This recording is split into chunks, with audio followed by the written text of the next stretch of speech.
like to thank the following sponsors for making this broadcast possible.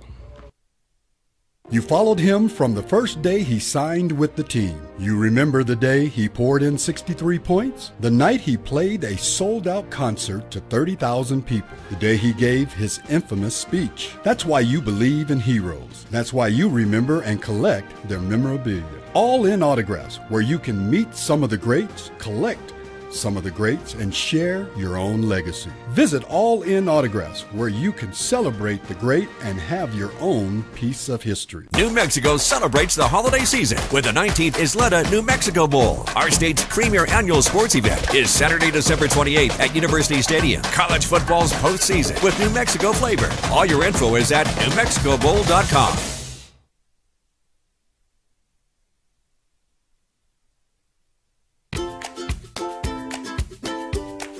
The Yeller Sub, located on 7200 Montgomery Boulevard, serves breakfast all day long along with classic hot and cold subs. Don't forget about our shakes, malts and floats made with your favorite Bluebell ice cream. 40 back moment, you got it last night. No true Washington. Some bumpy moments in the first half, but you have Donovan Dent. Lobo fans, Donovan Dent is climbing the ladder just when it comes to career assists. 40-point games in Lobo history. But the ladder, we're looking at one of the best guards in the history of the program. Because Donovan Dent is the focal point for this year's team. Donovan Dent is going to carry the Lobos offensively, and he carried them past a good VCU team that New Mexico controlled for 40 minutes. VCU hit some three-point shots, but even so, the Lobos looked good at home. They wanted a statement to end non-conference play, and you got that last night in the pit. 78-71, Lobos over VCU, and Donovan Dent scored 40 of the 78 points for the Lobos. An efficient performance, 14 of 26 from the field, 2 of 4 from 3, 10 of 11 from the free throw line, 4 assists, 3 turnovers. But it wasn't a game in which you were looking for Donovan Dent to create for others. He was creating for himself, slicing and dicing VCU.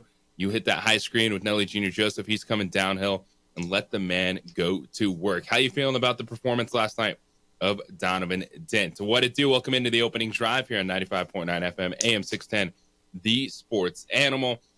JJ Buck, got Cy Riley, Zay Johnson with you this morning, and we're going to talk a whole lot of Donovan Dent. We're going to hear from Richard Pitino and Dent, their post-game comments from last night's contest. Lobos still, we're wanting to make a statement from that New Mexico State game. Western New Mexico scored 120 points, but that does not erase losing to the Aggies. This helps. Richard Pitino talked about it at Lobo Talk on Tuesday.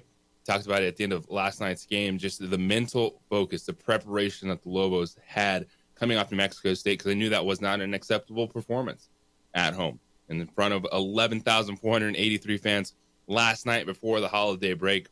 They locked in. But you're looking at Donovan Dent, and we know how good he is, but this is one of those moments you realize that this year what they can do in conference play, chasing regular season conference championship, trying to repeat as tournament champions with everything that's on his plate now. That this is his team. Jalen House, Jamal Mashburn have moved on. To have a performance like this is one of those legacy type of games. Yeah, he's a gifted performer in all areas. Obviously last year he had the many top 10 Sports Center moments. I don't know how many game winners he had, but when the ball got when the clock got laid and the ball was in his hands, he always made something happen. And going into this year, he was going to have to be the guy. This was his team. He knew it. Everybody in the state knew it.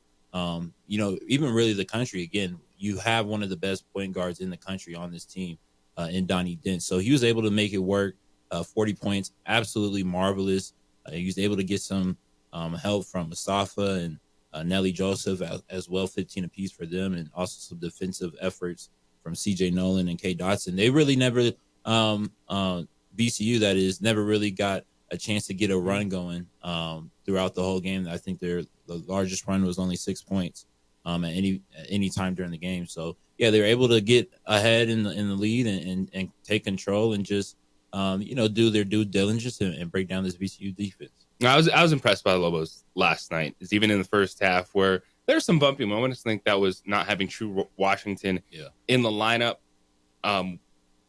They said it was a lower body injury that was keeping True Washington out of the lineup because you had CJ get in some foul trouble. Yep. And so Appelhahn, Phillip, the rotation shrinks a little bit, and then you just started to see midway through that first half, Donovan Dent was reading the game, and he says, all right, I'm going to go in full attack mode.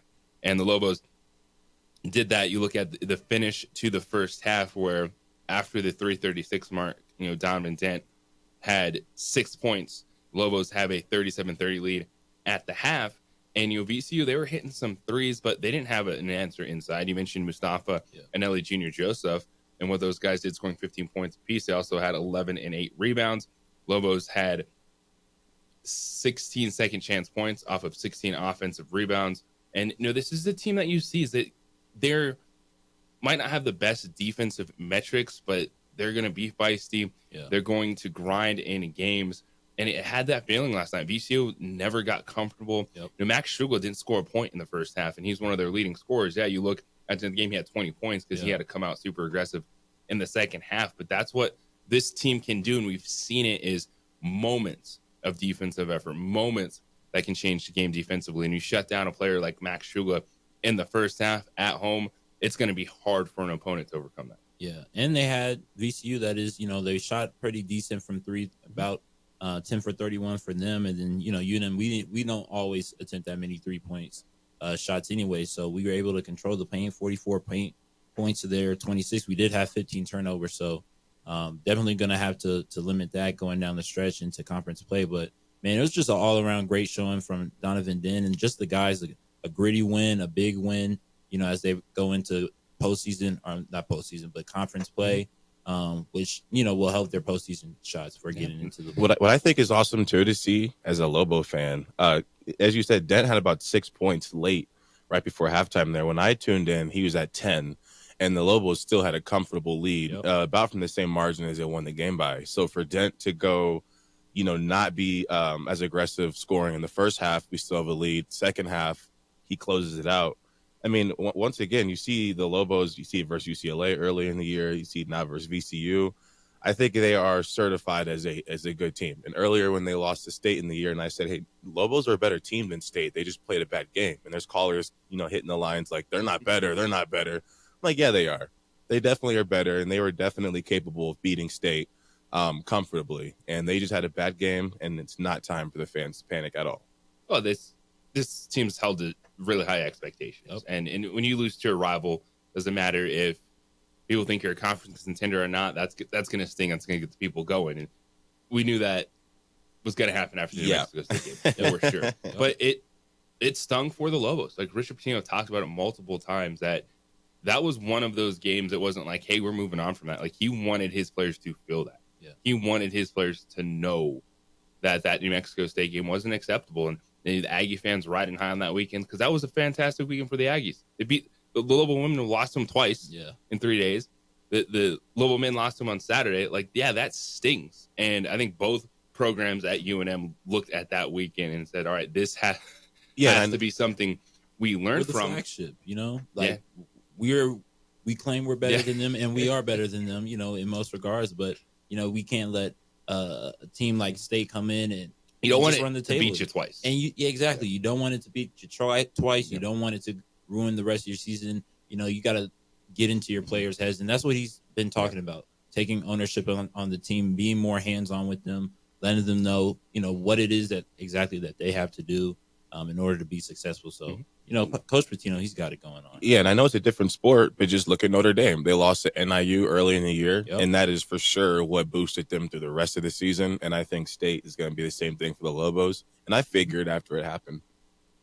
Yeah, that's the point. You don't want to have many of those moments because then you can never rebound if you keep having these moments. Yeah, exactly. But kind of using that as a catalyst. And this Lobo team has to grow into those expectations.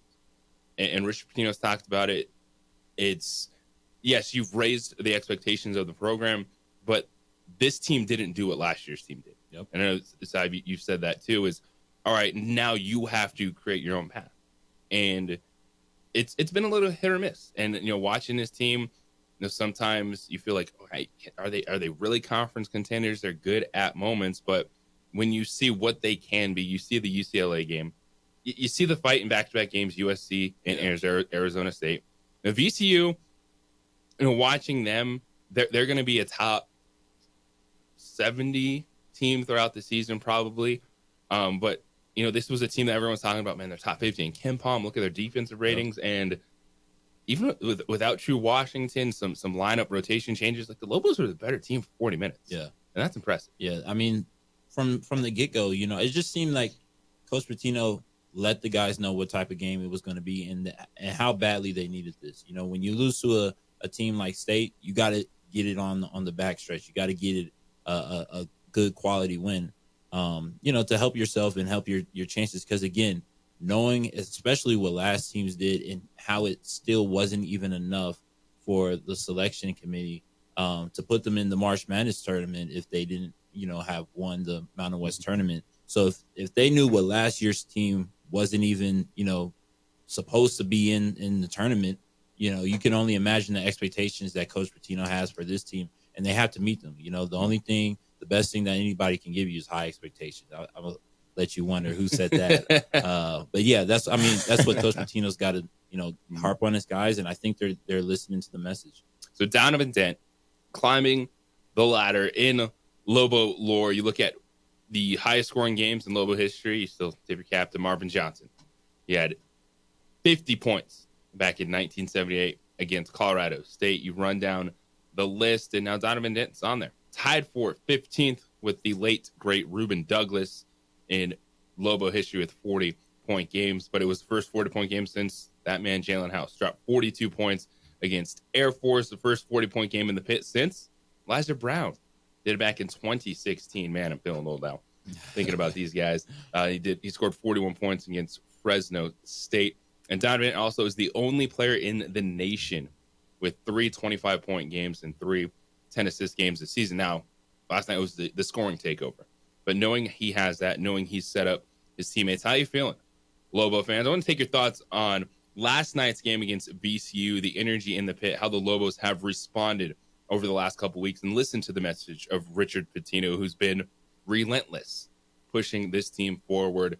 Didn't have that letdown before the holiday break, which everyone is worried about. Everyone is focused on these last couple games because student athletes know they get to go home for a few days. It's Christmas break. You got the break too from school. The semester's over. There's a lot of stuff going on. It's an easy time to maybe not be 100% focused. And we're going to see if the women are locked in with 2 games over the next 3 days. The men were last night. And you know what? They listened to their head coach. Yeah, they did. Yeah. I mean, that's the guy that Pitino is. He's going to let them know what, it is, the harsh truth. And if they can take it, if they can handle the pressure, this team is always going to be have a fighting chance in every single game that they play. 505-246-0610. That's the Sports Animal Hotline and text line. This morning, we get your thoughts on Donovan Dent, the Lobos' victory over VCU last night, and they finished non-conference play 9-3. The holiday break before the 28th, they play at Colorado State to start Mountain West play. Coming up at 8:30 this morning, we'll be joined by Jerry Palm, CBSSports.com. We're talking college football playoff. Also, maybe get his thoughts, because we're going to talk about Diego Pavia, and he might not be done playing college football. Like, wait, what? Diego Pavia might not be done playing college football. Like, well, how is that possible? Didn't he win a championship at New Mexico Military Institute? Yeah. Didn't he play 2 years at New Mexico State? Yeah. And then his time at Vanderbilt? Yep. And he might not be done. We're going to talk about what that ruling means for college football and the student athletes. But when we come back on the other side, we're going to hear some post-game comments from Richard Pitino and the man who dropped 40 points, Donovan Dent. Got the former Lobo linebacker, Cy Riley. That's A. Johnson, J.J. Buck. Adrian, working hard on ProView as well. You can watch the show, stream us there. It is the opening drive here on the Sports Animal. O'Shea Jackson Jr. and T.J. Jefferson bring their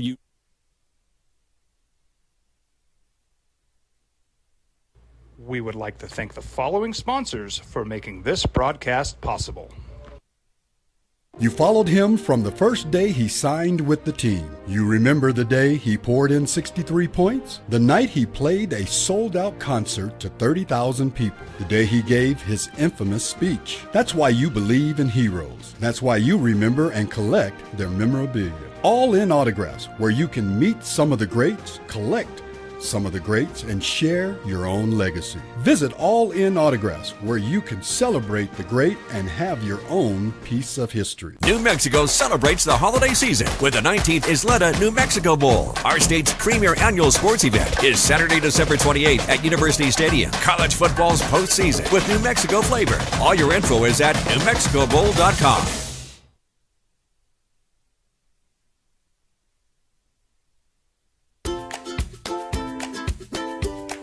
The Yeller Sub, located on 7200 Montgomery Boulevard, serves breakfast all day long along with classic hot and cold subs.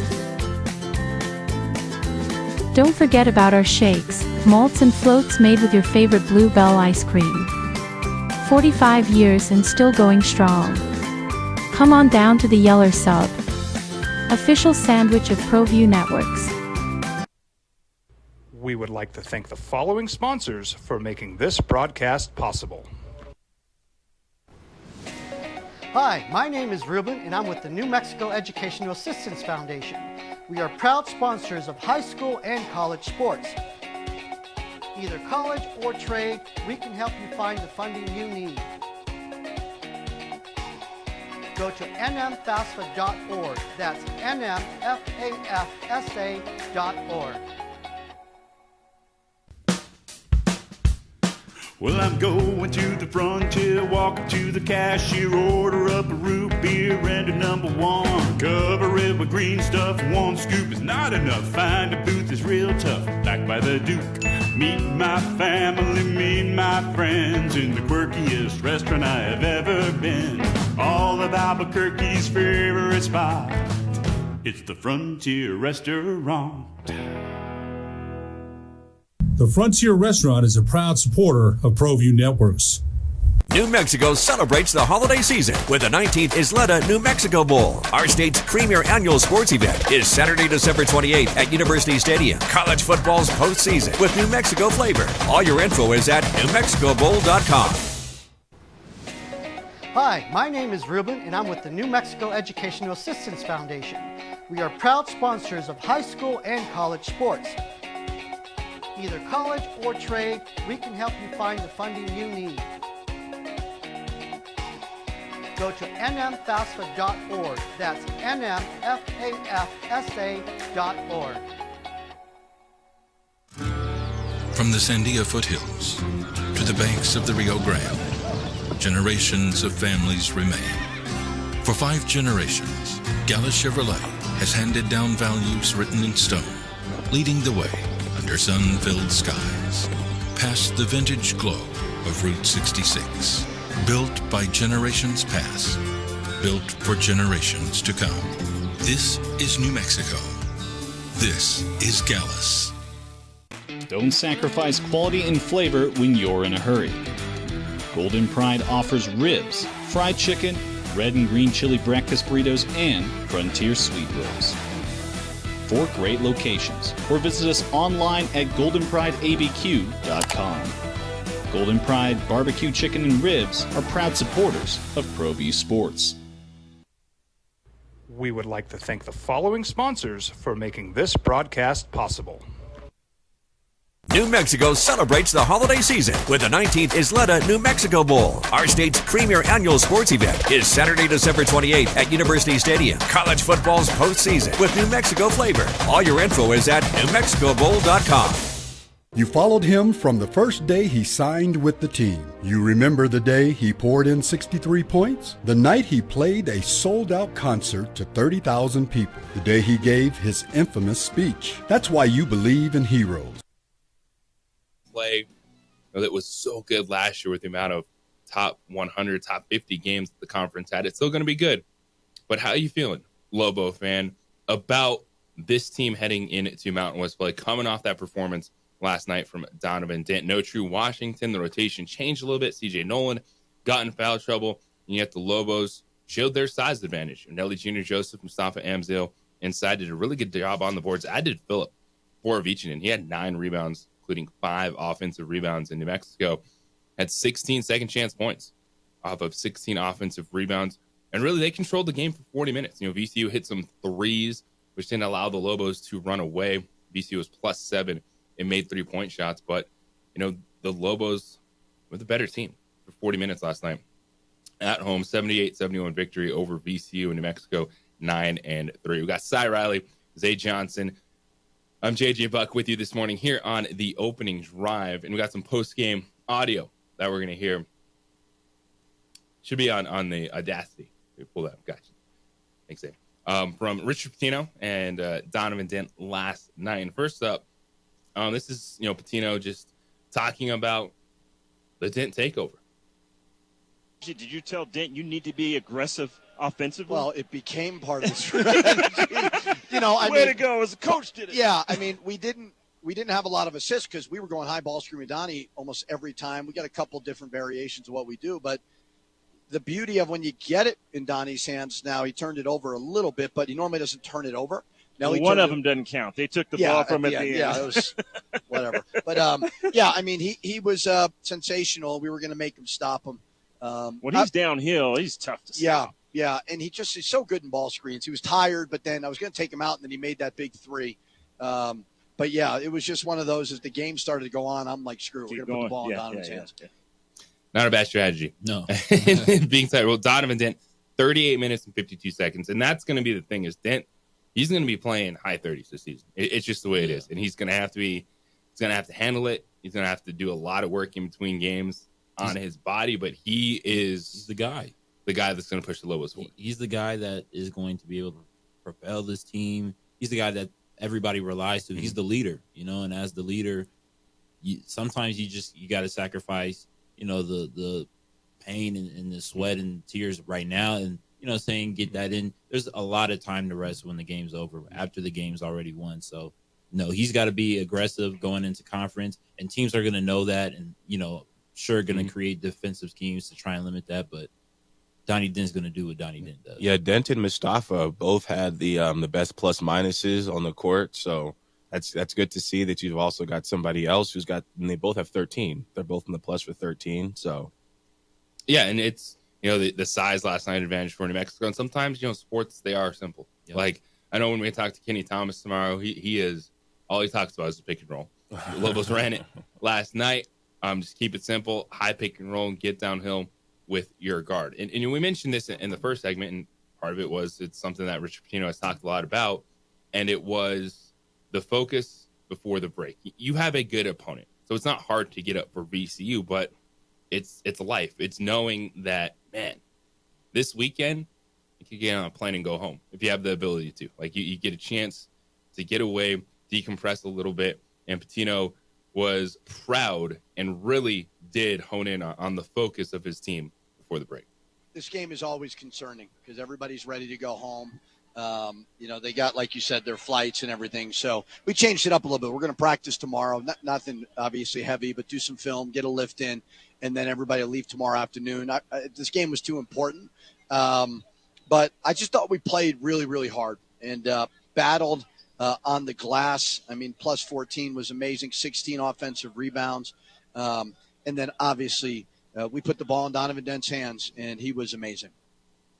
I know it's a challenge. I have next week off. I'm like, all right, got to focus, got to lock in. Yeah. You got to finish strong before the holiday break. And, because you have that split season in basketball. So you have these things come up. And, yeah, it's one of those things that's, like, easy to say. Like, of course you should be locked in and focused, but it's just the buttons you got to press at times as a coach for teams. Yeah, when they lost to New Mexico State, again, that's one of the games that when you tally up the schedule, you're like, okay, we got – saying not only do we got to get this because it's our rival, but we got to get this because we're going to have a team like VCU coming into the pit, real soon. And so when they come out of break, they got Colorado State, Fresno State, the first road trip for conference, teams that aren't, nearly as good as them, nearly as talented as them, but they're conference opponents. So when you play a better team like VCU going into break, you don't want that to, if you turn around and lose to VCU, you don't want that to come out of break and it's like, okay, yeah, not only we just lost to State, but we just lost to a good school of VCU. So, when we play Colorado State, Fresno State, you don't want those thoughts lingering in your mind. Yeah, and now 9-3 heading into the break. The thoughts can be good thoughts for a little bit before you focus back on Mountain West play. And then one more here. It's from Donovan Dent, and he discussed locking back in himself to set the tone. We knew we had to be better. Like, it started with me playing lazy, not having effort. Coach P really dug into me these last couple of days. I've been trying my off in practice, just trying to play hard to prove to it. So it felt good to finally see it come to light. I mean, they were in a soft black, so they were kind of expecting me to drop it off to Nelly. So I just saw a lane most of the game and just went from there. Nelly was doing a great job on the screens, setting good legal screens, and it was getting me wide open shots. There you go. And Donovan Dent, it takes some ownership about his effort, his performance. 40 points, over half of the Lobos' points last night as New Mexico defeats VCU 78-71, a legacy game for Donovan Dent. You mentioned it, so yeah, he had the game winners last year. Yep. But now this is truly his team as they grow into the expectations for this season. And we're going to circle this moment right before conference play to get a home win over VCU, to bounce back, with the sting. And the coaches wanted it to sting after New Mexico State. They responded. But how do you feel, Lobo fans, about how this team performed last night going in to Mountain West play? 505-246-0610, Sports Animal Hotline and text line this morning. We come back on the other side. Maybe a top 5 villain in Lobo history, but you might not be done with this New Mexico quarterback. And is he going to get a chance to play more college football? Talk about that next here on the Sports Animal. Brought to you by Lazy Boy Furniture Galleries.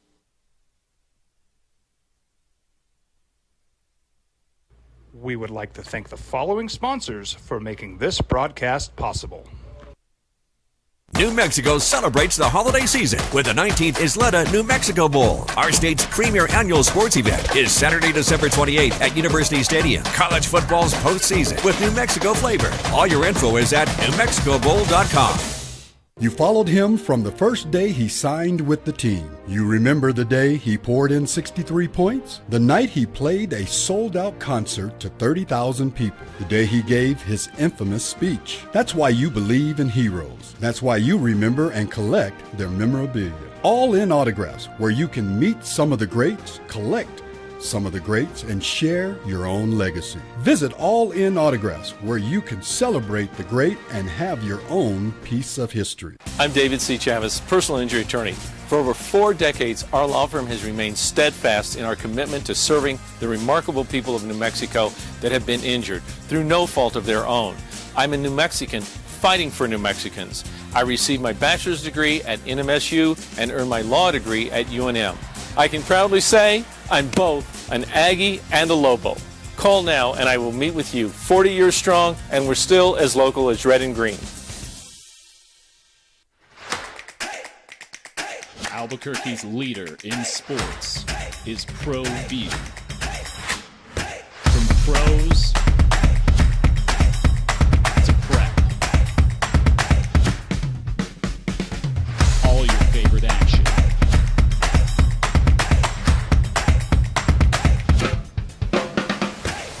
All your favorite talk shows.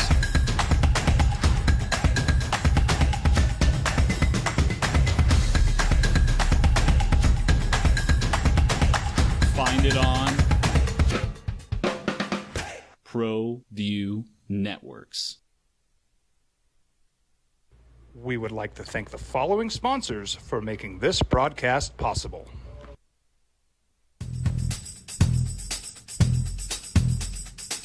International Protective Services is a proud supporter of ProView Sports and New Mexico Youth Athletics. IPS provides residential and commercial security services in the Albuquerque metro area. For more info, please call 505-897-2420 or visit internationalprotectiveservice.com.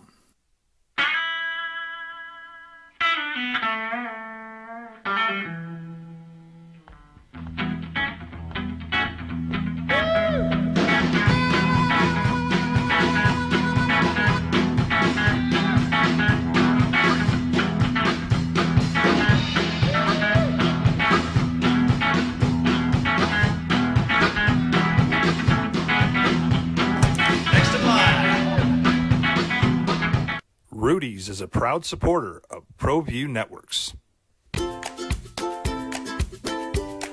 The Yeller Sub, located on 7200 Montgomery Boulevard, serves breakfast all day long along with classic hot and cold subs.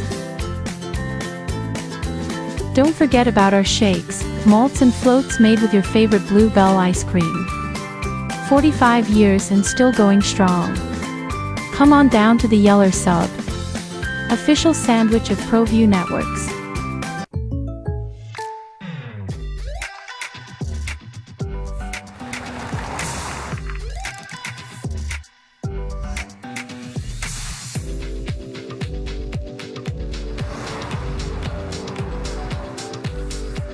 For your surprisingly great rates, contact your local State Farm agent today.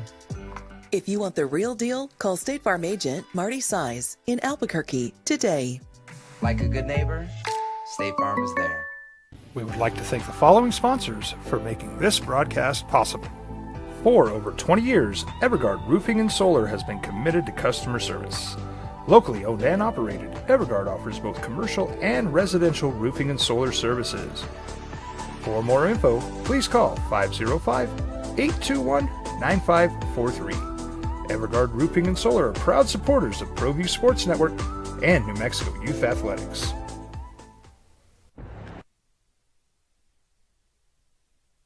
The Sports Animal. Zay, how you feeling? You think you got a couple years left in you? Hey, I had to switch positions. There might be an opportunity. So JUCO players be like, hey, wait a second. Am I still eligible? Do I have a chance to keep playing football?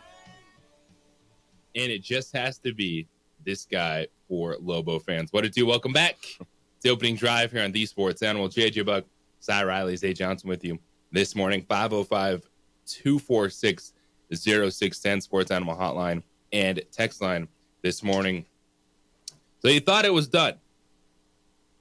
After 2 years at Nimi, 2 years at New Mexico State, 1 year at Vanderbilt, you tip your cap to Diego Pavia. Like, man, took the Aggies into Auburn and won that game. He took Vanderbilt. I didn't take them, but Vanderbilt beat Alabama last year. The bowl games, what he did in New Mexico State, the Albuquerque kid. You tip your cap. Now, I think Diego Pavia, there's a legit conversation, essentially a top 5 villain for Lobo fans, like all time. No, he's in there. Yeah. Says the former Lobo linebacker, Cy Riley. We know the incident that occurred at the practice facility, all of those things. Yeah, Cy was there when that happened, huh?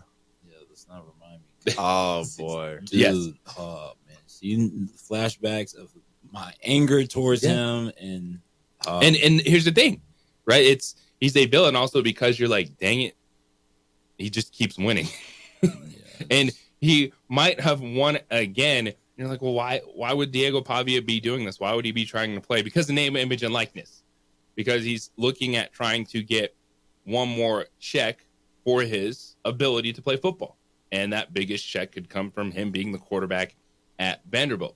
So what happened? So yesterday, a Tennessee judge granted Pavia's request for a temporary injunction against the NCAA rule related to seasons of eligibility. So he is pushing back on those 2 years at Nimi, counting towards his Division I eligibility. It's crazy. So as of now, Diego Pavia could come back and play quarterback. And so the court, at least temporarily, agreed that junior college, which is not an NCAA institution, should not count against the player's NCAA eligibility.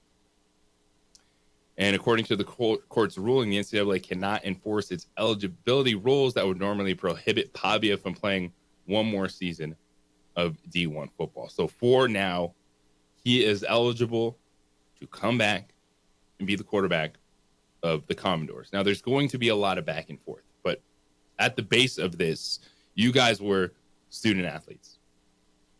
How do you feel? Like, do you think that this is actually a path that makes sense? But then at the same time, you're saying, are you rewarding JUCO players more than players that go to D1? So you're saying exactly like a JUCO player, all right, you go JUCO, maybe you're not eligible. You have them things to take care of. It happens, right? It's I've talked to a ton of players. You guys know a ton of players that needed to go somewhere else, and then their opportunity came. Absolutely. But it also feels like why are you penalizing players that are able to go D1 right away, have that 4-year career when you could be looking at giving JUCO players like 6 years to play football? Yeah, you hit it right on the head. But I'll let Cy get this one first. I think this is going to be a little bit tricky. I expect some NIL money to start going to JUCOs because, again, if you think about this feeder system, again, with the roster spots coming down, you're not going to have, the opportunity to get your guys coming from high school. You're most likely going to have to tap into the portal. So if you're able to be like, oh, saying slide over here to this, we could, get you over here at this JUCO, and it's not going to count against your eligibility. Put some NIL funds into that, being able to help your players, and then they'll be able to feeder them right into their college football programs. Now, obviously, what I'm saying is probably very illegal, but it's one of those. Who's going to stop anyone right now? It's one of those things where we all know it's happening, and you just can't stop it. So that's what I expect coming from this court ruling. Obviously, I'm pissed off about, the person who is happening for, not necessarily for the college football game as a whole, but just, the person. So, yeah, I think that's what's going to happen is you're going to start having a lot of high school athletes start going the JUCO route because if you can delay their eligibility while still getting the reps and experience, and with the roster spots, again, being a cap limit to how many guys you can have, scholarship guys you can have on your team, I think this is the best situation for, if I'm like Georgia, yeah, we got them, let this happen because, hey, we might not have a spot for you right now this year. You slide over here, we'll still take care of you behind closed doors. We'll still take care of you. And then, next year when, we got these 15, 20 guys going to the draft and, we got another 15, 20 guys that just don't feel like they're going to play here and enter the portal. Hey, here's the roster spot for you. And this is one where initially, like, all right, JUCO guys getting an opportunity, but then you're like, well, why should they get 6 years if you're not just good enough, but you have your stuff together, that you're able to get enrolled, go to college, be a Division I athlete for 4 years? It feels backwards. Yep. 505-246-0610. Hawk, you're on the opening drive. What's going on, man? Hey, fellas. I think that his lawsuit, more than JUCO not being part of the NCAA, was in the JUCO, he didn't have the ability to make money. NIL was, I think, the approach in the lawsuit. So taking away his ability to continue to make NIL money when the 2 years or 1 year at NEMI, there was not NIL being offered at the JUCO level. So I think it had more to do with the ability for a college athlete to make money. By the way, sorry, fellas, go Aggies. Lobos ain't no better. No, he's not doing this for JUCO players. He's doing it for himself. Correct. And that's fine because he can. Correct. But this isn't just about, hey, I want JUCO players to make money. No, he wants to be able to play next year so he can make money because this is going to be the most money he makes playing football. Absolutely. And he has every right. Again, I'm, like I said, many a times, I'm never against a player getting the bag. It just sucks that, it's happening because he's the guy. So, no, go Lobos. But, I am glad for, especially when you're a college football player, kids that aren't going, there's not a roster spot for everybody. Mm-hmm. So, if this is an opportunity for guys to actually, still continue their collegiate careers without using their eligibility, guys that and love and work out with, there's only so many people that you play with that you absolutely know they're going to go play on the D1 level. So. In all of the opinions I have, I have to really be realistic about them because if I was a different person, it'd be easier for me to be against this, but I was a JUCO guy. I also was somebody who had extra years just because of injury and the COVID. But it did get to a point, like all jokes aside, JJ says, how do I feel? When I did stop playing, they were telling me I had one more year, but just inside, I'm like, okay, I'm going on 26 now, and these kids are 18, 19. And, well, that's going to be college football now. Yeah. Mm-hmm. And I'm like, my pride inside, I didn't feel the same getting off the ball, hitting a pass rush move on an 18-year-old. It's like, there's no win here unless it's arena or figure out another route. But as far as college, I felt like, all right, I'm done with this thing. But I also wasn't making possibly 6 digits on a check. Yeah. So if you throw that in there, I probably would have went out there and not cared what anybody thought about the age difference. So that's why it's hard for me to give an opinion. Well, I think if you want to open up NIL for JUCO, okay. Like I'm fun trying to find where those funds are going to come from. Like they should have an opportunity, right? I think I get it. Like if you're going to have this out there, why not have it? But I think the biggest thing in here is not just, hey, you should be able to get NIL at JUCO. Okay, they might get you some Subway gift cards. Like at least you get something. But taking a step back, you are penalizing players that are able to play D1 football right away. Yes, it's a good thing. It's almost like a positive, because what's going to happen is you're going to have players that could go straight to D1, but they're going to realize the disadvantage in going straight to college. Because if you're listed as a freshman along with someone else as a freshman, but they have 2 more years under your belt, and you already know how coaches are. They're in the now, so they're not going to say, oh, well, this guy has had more years, so I'm going to give him reps too. They're going to say, who's the better player right now who can help our team right now? So none of that will matter once you actually get onto a football team. So before you pick a roster spot, you're going to have to look at, is this guy like a 3-year freshman, or is he an actual freshman out of high school?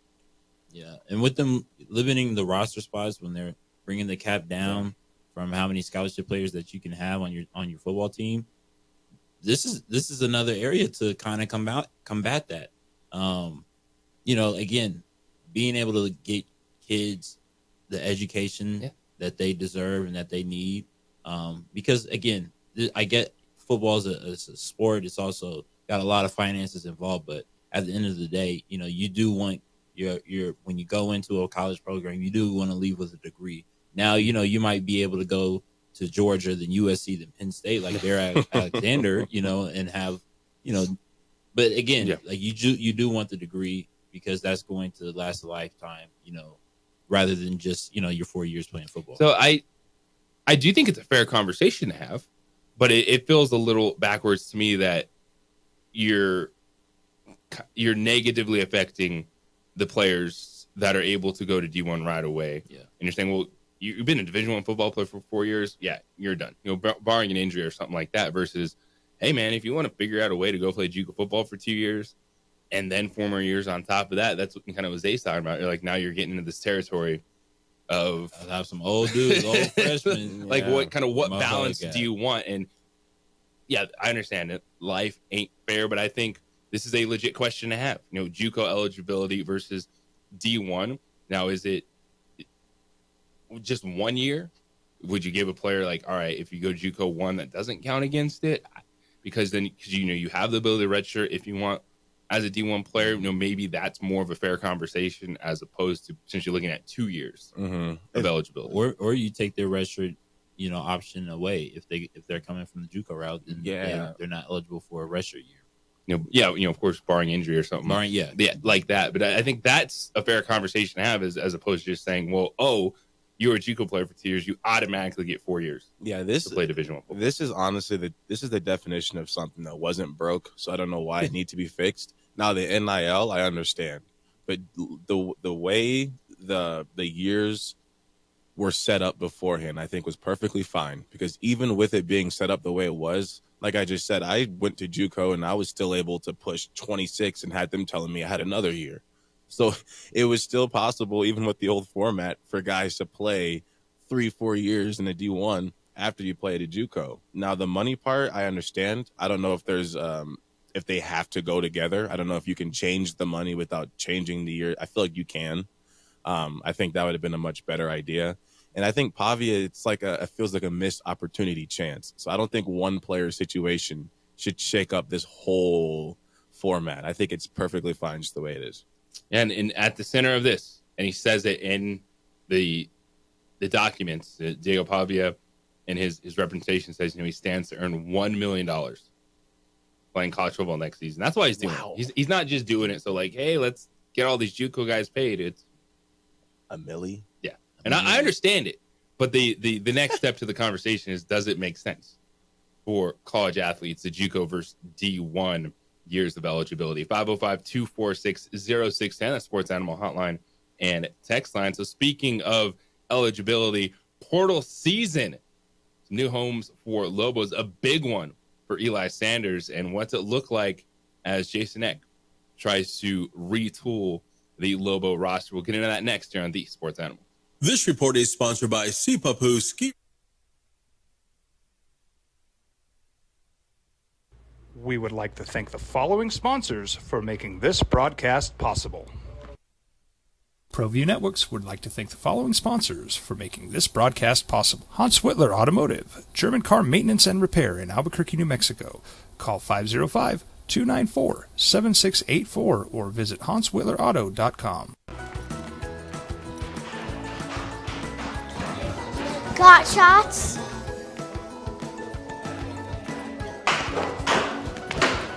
Got shots?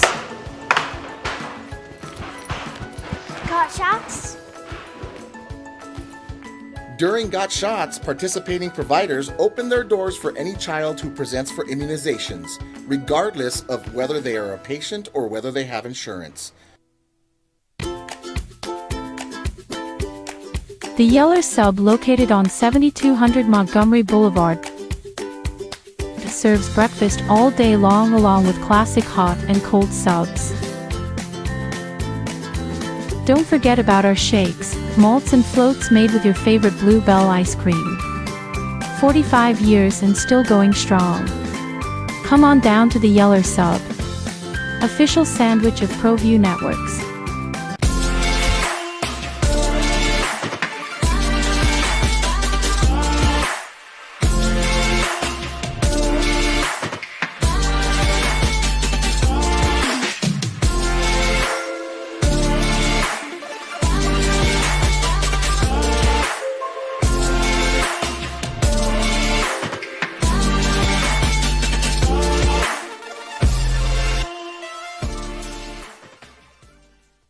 New Mexico celebrates the holiday season with the 19th Isleta New Mexico Bowl. Our state's premier annual sports event is Saturday, December 28th at University Stadium. College football's postseason with New Mexico flavor. All your info is at NewMexicoBowl.com. Hi, my name is Ruben, and I'm with the New Mexico Educational Assistance Foundation. We are proud sponsors of high school and college sports. Either college or trade, we can help you find the funding you need. Go to nmfafsa.org. That's nmfafsa.org. From the Sandia foothills to the banks of the Rio Grande, generations of families remain. For 5 generations, Gallus Chevrolet has handed down values written in stone, leading the way under sun-filled skies, past the vintage glow of Route 66. Built by generations past, built for generations to come. This is New Mexico. This is Gallus. I'm a Blaze King customer, and I have been for the last 10 years. Blaze King stoves are very efficient, they're easy to maintain, and they use a lot less wood than you would typically use with a fireplace. Blaze King, that's a fire. The heat is on when it's a Blaze King wood stove, controlling heat up to 40 hours on a single load of wood with a built-in thermostat. See for yourself at either Blaze King showroom, Albuquerque and Santa Fe. Blaze King, and now that's a fire. I'm David C. Chavez, personal injury attorney. For over 4 decades, our law firm has remained steadfast in our commitment to serving the remarkable people of New Mexico that have been injured through no fault of their own. I'm a New Mexican fighting for New Mexicans. I received my bachelor's degree at NMSU and earned my law degree at UNM. I can proudly say I'm both an Aggie and a Lobo. Call now and I will meet with you. 40 years strong, and we're still as local as red and green. Well, I'm going to the frontier, walking to the cashier, order up a root beer and a number one. Cover it with green stuff, one scoop is not enough. Find a booth is real tough, back by the Duke. Meet my family, meet my friends in the quirkiest restaurant I have ever been. All of Albuquerque's favorite spot, it's the Frontier Restaurant. The Frontier Restaurant is a proud supporter of ProView Networks. I'm David C. Chavez, personal injury attorney. Our law firm was founded by my father, Thibaut J. Chavez, with one goal, to get New Mexicans the help they need. That's why we built a different kind of law firm. We focus on family values, dedicated service, and we make a real contribution by giving back to our communities. We can't change what happened to you or your loved ones, but we can help you get back on the road to recovery. We're by your side, and we're still as local as red and green.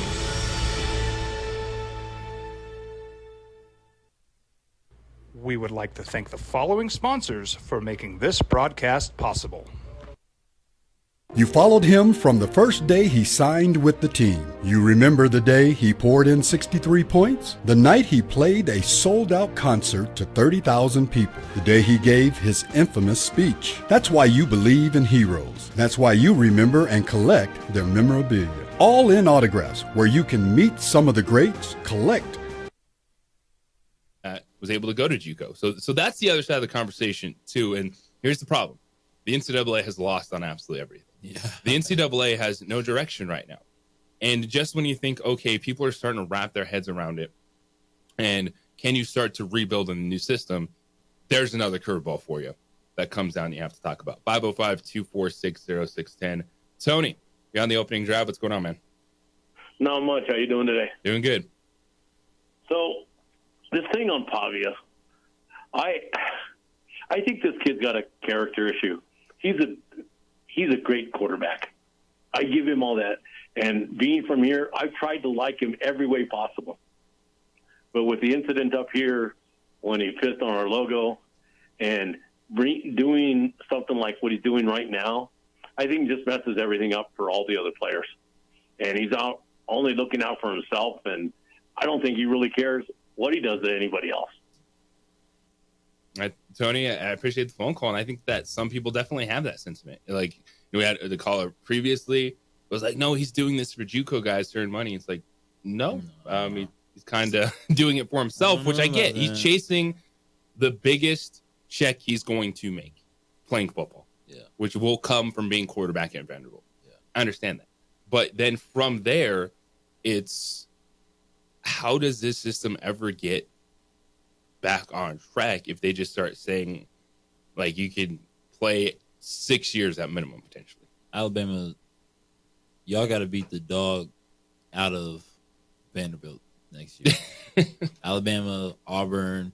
I'm talking about Texas A&M. I'm talking about complete obliteration, and we don't hear anything else from Diego for the rest of our lives. Like, I mean, this is absolutely a new day and age. And it's changed. College football is changing so much day in, day out. We just yesterday, this wasn't even a thought on any of our minds. And, the news comes out, and now this is all the new thing. So I know we talk about Ned James a lot. Like, he's a good friend of mine, former Lobo quarterback, played in the 80s. And I'm like, dude, you have some time left. Because he was a JUCO player before he transferred to the University of New Mexico. I'm like, the Lobos might need a quarterback. Can you still spin it? He's like, man, I can throw it, but my knee can't do it. Yeah. So is this a thing where the judge, I understand the judge made a ruling, but do they just kind of throw a big pile of problems on the NCAA's doorstep and says, okay, well, this is what we did, so now you guys figure out how to make this work? Yes. Yeah. Wow. Precedence. Yes. And so, and Diego Pavia's lawyer, Ryan Downton, out of Texas, said, while the court's ruling does not restrict where Diego can play next season, he loves Vanderbilt. And I expect to see him in the black and gold for as long as he has eligibility remaining. And Jerry Kill and Tim Beck are coaching in Nashville, so as long as he receives the appropriate NIL pack. He's cooking up another lawsuit for another year. That's what he said. More as long as he has the eligibility. I'm like, all right, bro, you ain't slick. It's a foreshadow right there. He's getting those 2 JUCO years back to play quarterback and get that NIL money. Woo, here we are, y'all. Well, You mentioned where he can play next season. We got some portal updates, big-time moves in college football, and what's the future look like for the Lobos? And yes, Donovan Dent dropping 40. So much to get to. It's opening drive here on the Sports Animal.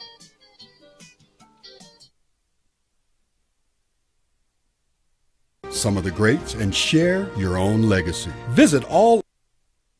We would like to thank the following sponsors for making this broadcast possible. You followed him from the first day he signed with the team. You remember the day he poured in 63 points? The night he played a sold-out concert to 30,000 people. The day he gave his infamous speech. That's why you believe in heroes. That's why you remember and collect their memorabilia. All in autographs, where you can meet some of the greats, collect some of the greats, and share your own legacy. Visit All In Autographs, where you can celebrate the great and have your own piece of history. TurboThreads is a proud sponsor of ProView Networks. Almost 30 years of experience means fast service, great prices, and a wide selection of apparel from t-shirts to performance sport shirts, even jackets and hats. They feature low minimums and no setup charges on most orders. TurboThreads is located at 1503 Golf Course Road in Rio Rancho, or find them on Facebook, online at turbothreads.com, or call 999-1234 for TurboThreads. Albuquerque's leader in sports is ProView. From pros to prep, all your favorite action.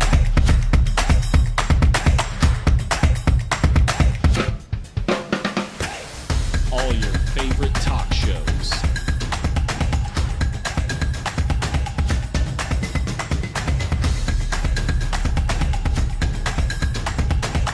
Find it on ProView Networks. Don't sacrifice quality and flavor when you're in a hurry. Golden Pride offers ribs, fried chicken, red and green chili breakfast burritos, and Frontier sweet rolls. 4 great locations, or visit us online at Golden Pride ABQs of ProView Sports. International Protective Services is a proud supporter of ProView Sports and New Mexico Youth Athletics. IPS provides residential and commercial security services in the Albuquerque metro area. For more info, please call 505-897-2420 or visit internationalprotectiveservice.com.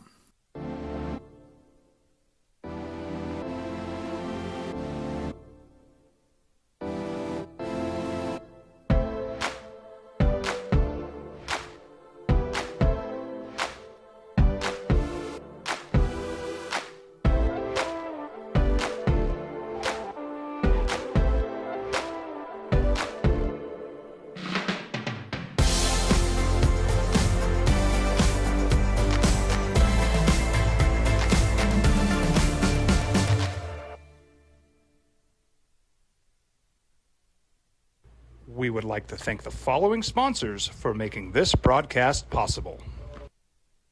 New Mexico celebrates the holiday season with the 19th Isleta New Mexico Bowl. Our state's premier annual sports event is Saturday, December 28th at University Stadium. College football's postseason with New Mexico flavor. All your info is at newmexicobowl.com.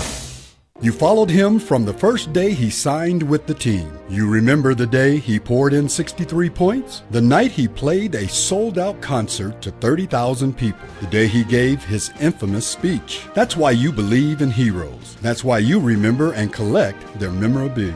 All in autographs, where you can meet some of the greats, collect some of the greats, and share your own legacy.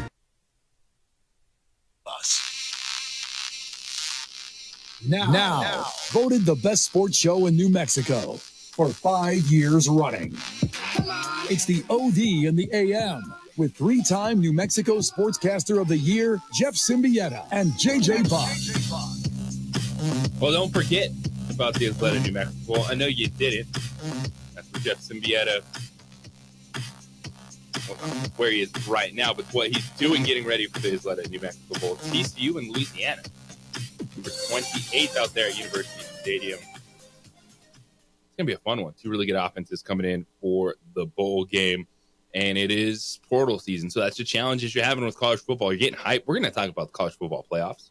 We got Jerry Palm, CBS Sports, coming up at 8:30, breaking down some of those matchups this weekend. Bowl season, it was a fun one last night. UNLV beat Cal 24-13 in the LA Bowl.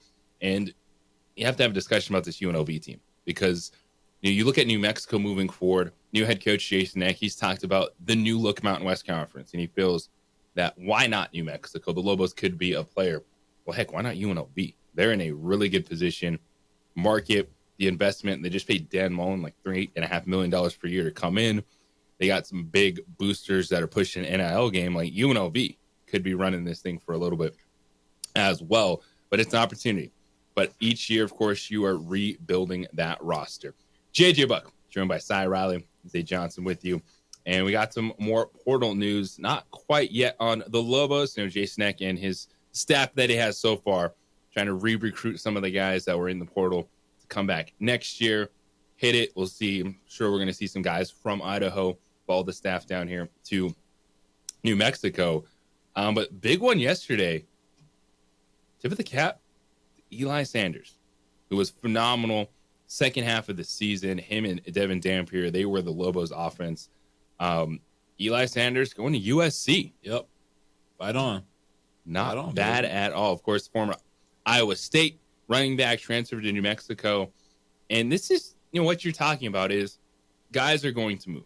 Guys are going to get opportunities, and you hope that you can continue to develop. But players are going to see that. Like, wait, you play at New Mexico, and then you got to USC? Yeah. That's the formula of what we, kind of, I don't want to say expect or should expect going forward, but that's what we want to see. We want to see guys, come from smaller schools with like our program and then blossom, play great ball, and then move on to the next. Because again, not only does that put, them at a higher spotlight, but that also raises the university to a higher spotlight. Because if we have all these student athletes, all these football players that move on, they play here, and then they move on to the bigger schools and they produce at the, next level, then obviously go on to play in the NFL. It's something that you have to understand. Yeah. And I think Jason Eck, he talked about it this week when he was on with us on Monday. He's like, we are going to be proud of those guys. If yes, we might develop them, but if they go on to something bigger, we're going to shake their hand and say, thank you for your time. Good luck moving forward, and hopefully we can do it again. Yeah, and it's viewed differently in a different light now, because beforehand you may have asked why'd they leave? Were they not good enough to start?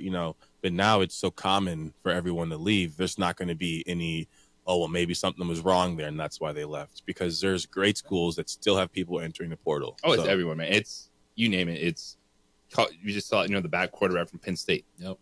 Entered the transfer portal just because of timing. Right. And so it's every school that's dealing with it. But you look at New Mexico, and this stat is still one that blows my mind. How Devin Dampier, Eli Sanders, how good they were last season. Of course, we know Devin is following Jason Beck, the offensive coordinator, to Utah. So he's going to get an opportunity to play Big 12 football. But last year, of the 5,811 yards on offense the Lobos had. Wow. That's crazy. Dampier and Sanders had 4,997. That is crazy. Almost 5,000 yards. Almost 5,000 of their 5,800 yards were absurd. Those two dudes. That's absurd. And the last half was what, Luke? Yeah, probably. Wysong. It was Luke Wysong, Ryan absurd. Davis, and I got a stat better for you. Ashton Genty outrushed 119 FBS programs out of 134 by himself. Yeah. Before the start of the season, who would have said UNM would have been one of the 19 schools that he didn't outrush? Wow.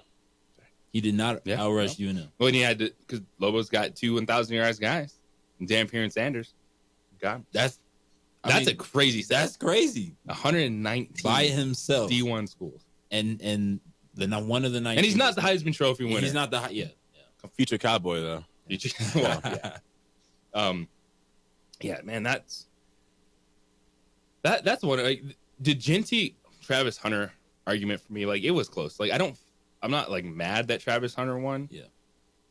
But like, goodness, like that is one of the best running back seasons ever. he led the league and he led the FBS in rushing. And if you were to take only his yards after contact, he would have been second in rushing. Like, he had a better season than Mark Ingram, but Mark Ingram played for Alabama. That's one Heisman Trophy. You see, I'm seeing a lot of like this comparison in the NFL. If Saquon beats the NFL rushing season, record, like I think that's MVP worthy. I think you got to give him the MVP off rip. Obviously people compare Ashton Jeanty and Barry Sanders. Well, Barry did in 11 games, and one of the games that he did it in the bowl game, they didn't really count the stats and things like that. So, I get that, but still, an absurd amount of carries and rushes and rushing yards, and just the amount of attention that his name draws and the amount of attention he, gets on the field. And his play was superior to everybody. So it's crazy. I mean, but Travis Hunter, again, I've never seen like Charles Wilson's 1,000-yard receiver. And Woodson didn't have receiving numbers. Exactly. That's what I'm saying. Like, both of those guys take unbelievable care of their body. They could have been, they could have been co-Heisman. If there was such a thing, it's like, this year would have made sense. Yeah.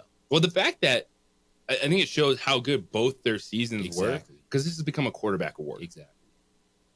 It's just, all right, best quarterbacks in the nation, you're going to get the Heisman. Yep. And there wasn't a quarterback that I wanted to vote top 2 this year. Yep. I would have voted Cam Ward third. Okay. But I think Shedeur Sanders could have been in there. Yep. Dylan Gabriel, system. Yeah. Like, I think he's good.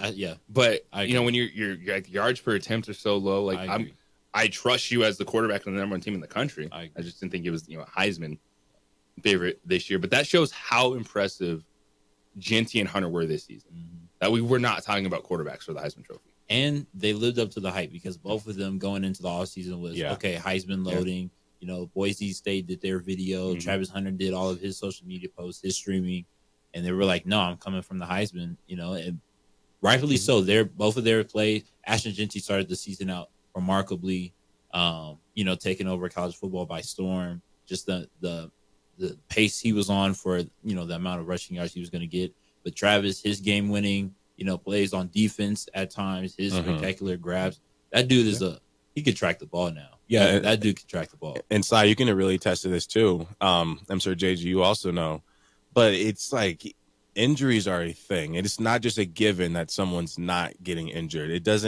They don't just naturally go out here, Hunter playing both sides, Jeanty 35 carries a game. Like, these guys are sore. So from Saturday to the next Saturday, the things they're doing to their bodies to take care of themselves and stay healthy and maintain the level of play, that's the most impressive part, because it's so easy to go into a football season. You can have a sore knee, a bad foot, and all of that can just alter your complete play style. But both of these guys seem to be completely healthy the entire year while being on the field so much. That's the craziest part of it to me, as someone who always found a way to get hurt. 100%. 100%. I mean, we've seen it in Hard Knocks this year last week with Denzel Ward with Cleveland Browns, and his infrared, and he's getting massaged 3-4 times a week. You see Jamar Chase taking his cryo bath. He's doing something every single day of the week up until game day. Like, they're professionals. They're professionals. Off the field, on the field, taking care of their bodies, because again, their body is their moneymaker. In college football, NIL. Travis Hunter wasn't even receiving NIL, which is crazy. He was just doing endorsements. He was actually paying for 10 to 15 other guys, awesome. NIL on the team, which is great.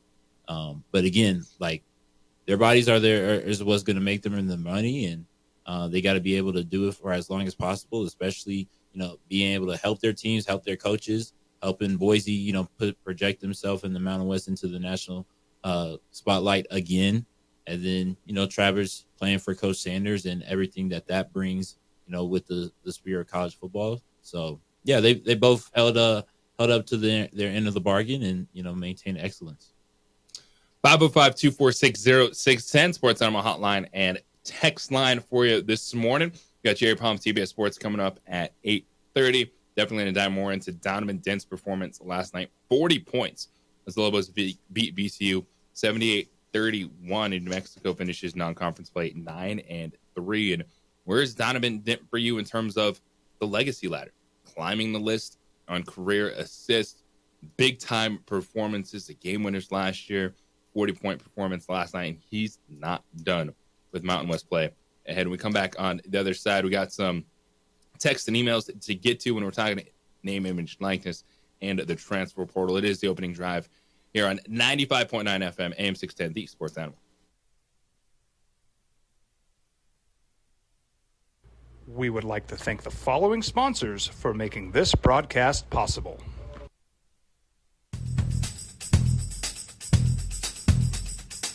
International Protective Services is a proud supporter of ProView Sports and New Mexico Youth Athletics. IPS provides residential and commercial security services in the Albuquerque metro area. For more info, please call 505-897-2420 or visit internationalprotectiveservice.com. We would like to thank the following sponsors for making this broadcast possible. For over 20 years, Evergard Roofing and Solar has been committed to customer service. Locally owned and operated, Evergard offers both commercial and residential roofing and solar services.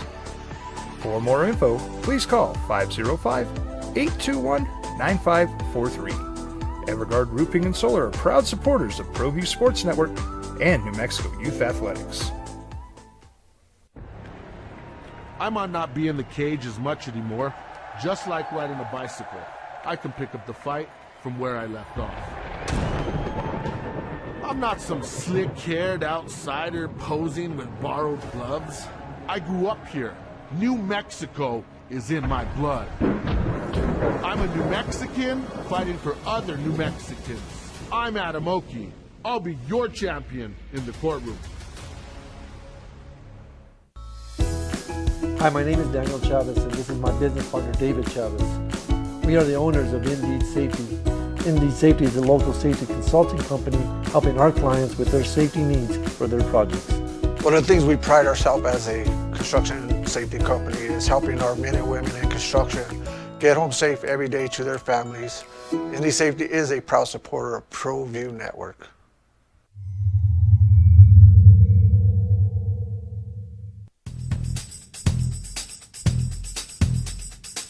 International Protective Services is a proud supporter of ProView Sports and New Mexico Youth Athletics.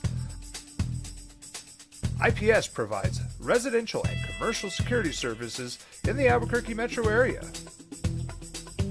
For more info, please call 505-897-2420 or visit internationalprotectiveservice.com. New Mexico celebrates the holiday season with the 19th Isleta New Mexico Bowl. Our state's premier annual sports event is Saturday, December 28th at University Stadium. College football's postseason with New Mexico flavor. All your info is at newmexicobowl.com. Hi, my name is Ruben, and I'm with the New Mexico Educational Assistance Foundation. We are proud sponsors of high school and college sports.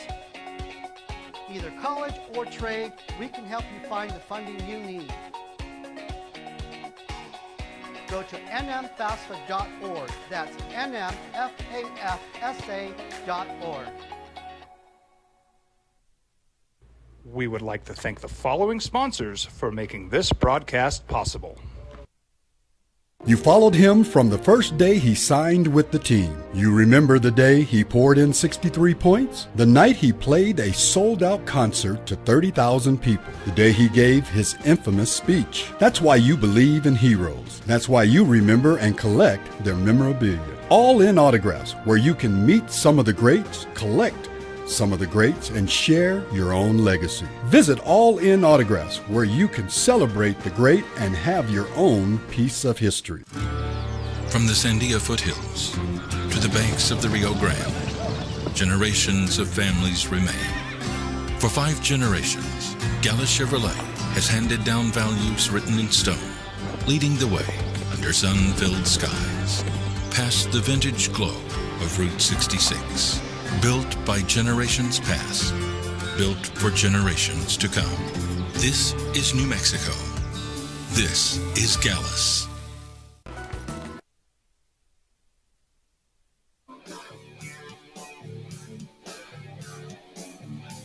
rebuild season. It's always that retool season in college sports. Year-to-year rosters, not just being about a program builder, got to be a team builder year in and year out. It's opening drive here on 95.9 FM, AM 610, The Sports Animal. JJ Buck joined by Cy Riley. Zay Johnson with you this morning, 505-246-0610. Sports Animal hotline and text line this morning. Some other news for the transfer portal. Still waiting on some players that are going to be coming in to the University of New Mexico. But one of the most impressive things that the staff did last year was rebuild the offensive line. You know, it was a previous year in which the offensive line was very good. Your tackles went Power 5. Yep. Illinois and Purdue. Yep. And then so you're like, man, how do you find offensive linemen? How do you do it? Well, the offensive line this year was fantastic. It's a combination of their run blocking ability, but then you have Devin Dampier who kept plays alive. It was good. And that's why I give a ton of credit to Jason Beck and what he was able to do, the offensive coordinator. Well, you're seeing then opportunities now for the offensive linemen. Two of the Lobos starting offensive linemen have new destinations. Mackenzie Agnello, well, he's going to Houston. So he'll be playing Big 12 football. And Wallace Unamba is going to Kentucky to play in the SEC. And again, this goes into it. I understand it can be frustrating as fans, but you have to understand that this is the reality for everyone, for every school in college athletics now. And if you wrap your head around it and say, okay, we are going to benefit at times from the portal. We might get hurt, but it's a process. It's having a place that players can come in and play and trust that not only can they have success there, but it could open up another opportunity.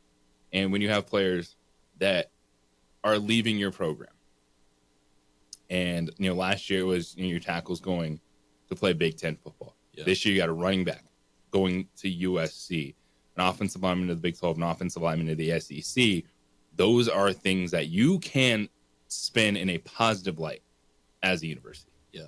And shout out to J.C. Davis. He actually got invited to the Reese's Bowl. Oh, very nice. So he will be playing in the Reese's Bowl, from Illinois. So he had a great year. DJ had a great year at Purdue. Again, Coach and I last year did a great job with the guys. That was the number one question on everybody's minds was, what was this offensive line going to look like, especially knowing the amount of pieces that they lost last year. And they outstanding year. Obviously the rushing yards were there. Devin was able to do it. Eli Sanders was able to do it. The protection, Devin wasn't touched at all, rarely during the year. That's also credit to Devin scrambling and building how fast he is. But no, great production from them as a group this year. And again, yeah, they did enter the portal and they're, going on to the bigger schools. But again, if a school like New Mexico is producing offensive linemen year in, year out, that's again, something that you should be very excited from the prospect of if I'm a Lobo fan.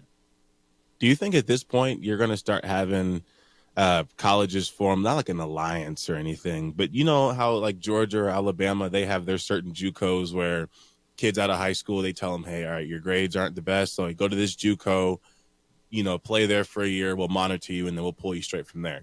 I know that's a real thing. That's what I think. That's what I think is going to end up happening. So now you're going to start having different tiers of college teams where the pride's going to get set aside because there's an understanding, hey, you guys have more money than us, so it's a fact that you can get better players.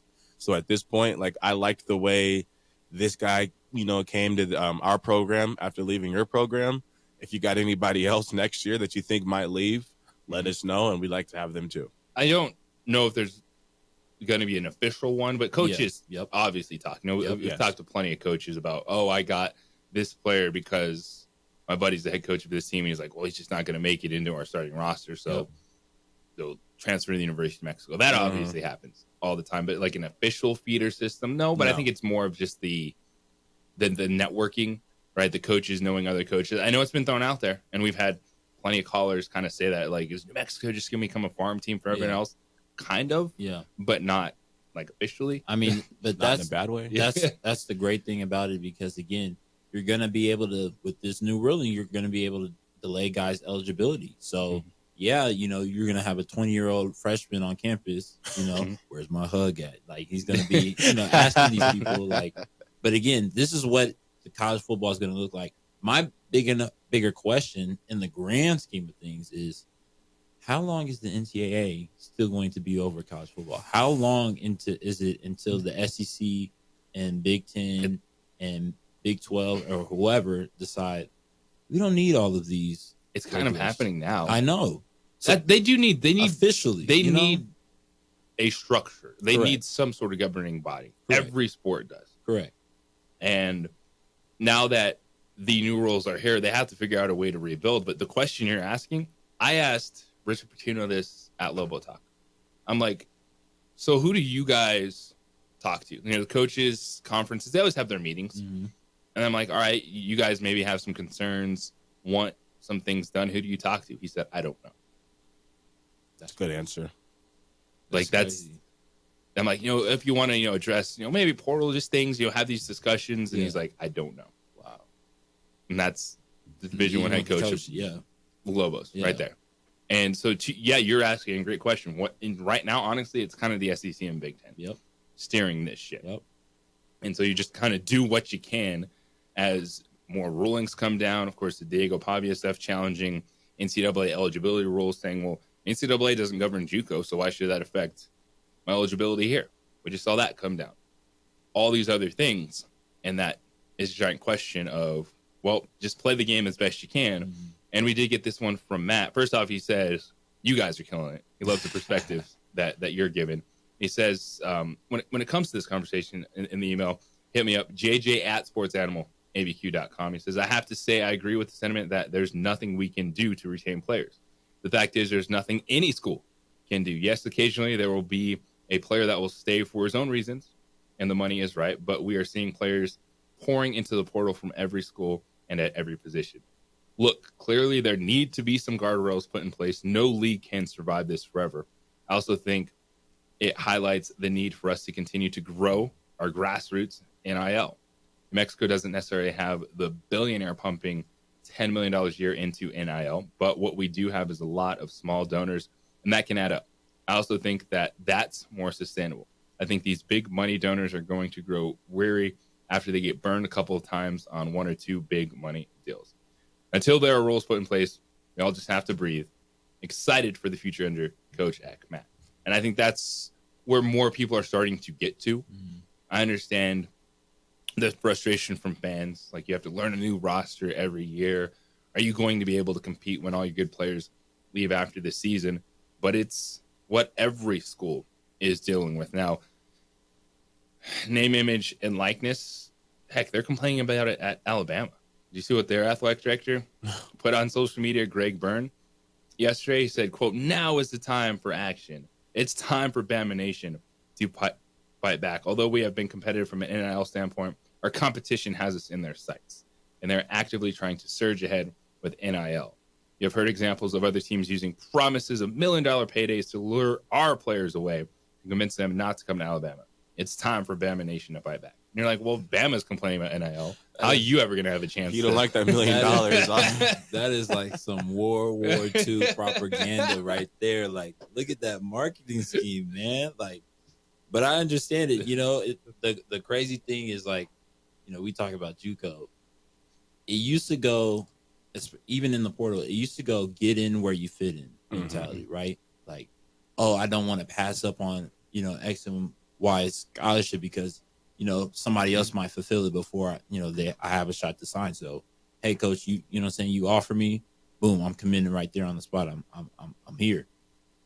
Now, if you get these extra 2 years, man, the money's just gonna start flowing all around because, you know, you're gonna have options. You know, if I'm a player, you're gonna have options. Whether, okay, if I'm stick it out on, you know, on the bench for, you know, a season or two. If I'm out of high school, okay, my name's not out there right now. Let me go do something at the JUCO level against guys that, you know, could be playing Division I ball, but they don't have, you know, the quite amount of roster spots and, you know, walk-on spots and things like that now. So, yeah, there's going to be a complete shift in, you know, who's leading the direction of NCAA. Is starting to seem more like it's the players And then, Big Ten and SEC, they're the ones, overseeing everything. But for the NCAA as a governing body, I don't know how much longer those offices, a lot of cobwebs. Yeah. Do you think this is going to also affect merchandise sales? I'm not buying a guy's jersey if I am 70% positive he's leaving. Well, I will tell you the last two jerseys I bought. Yeah. I'll go back. It was Jay Cutler, okay, and Carmelo Anthony, okay, and they were both traded that season. So I understand that sentiment. At that point in time, I was like, all right, yeah, I won't be I'll be t-shirt guy, yeah, jersey guy. I moved on from that. It's the opening drive. 505-246-0610 Sports Animal Hotline and text line. We will get back to you because we have Jerry Palm, CBS Sports, coming up next. We got college football playoff action this weekend. Bowl season. We're going to talk with Jerry next on the opening drive here on the Sports Animal.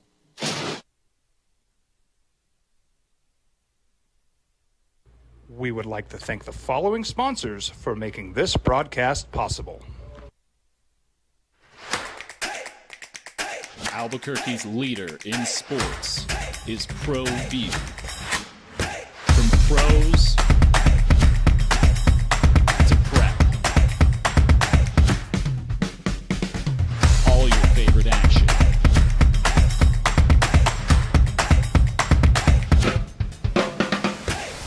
All your favorite talk shows.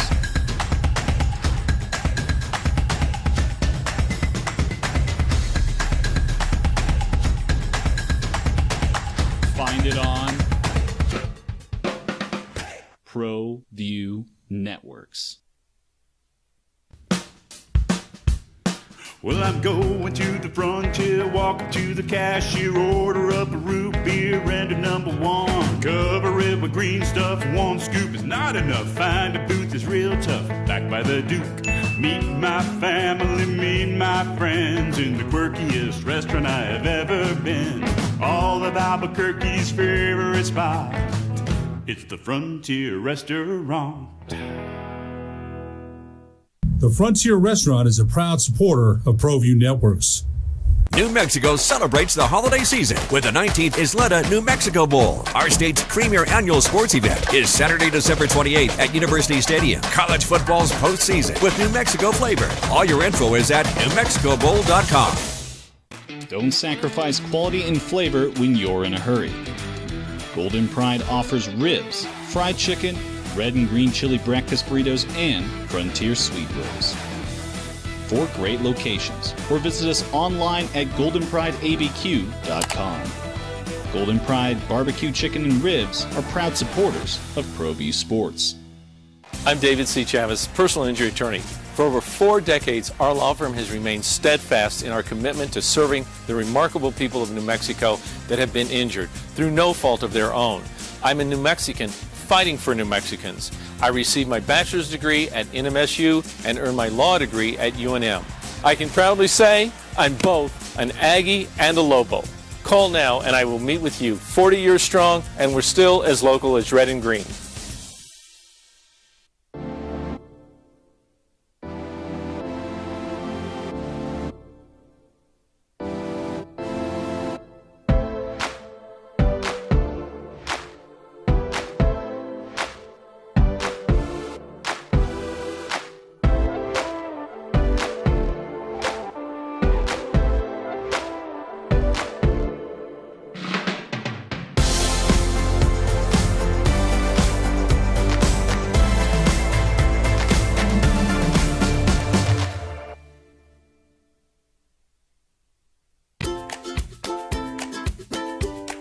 The Yeller Sub, located on 7200 Montgomery Boulevard, serves breakfast all day long along with classic hot and cold subs.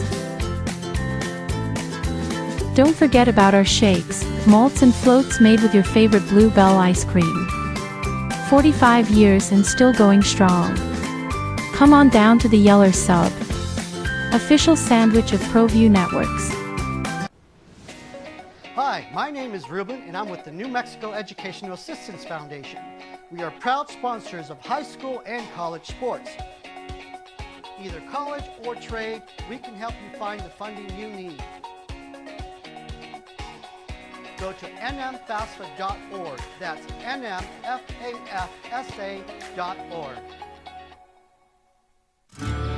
From the Sandia foothills to the banks of the Rio Grande, generations of families remain.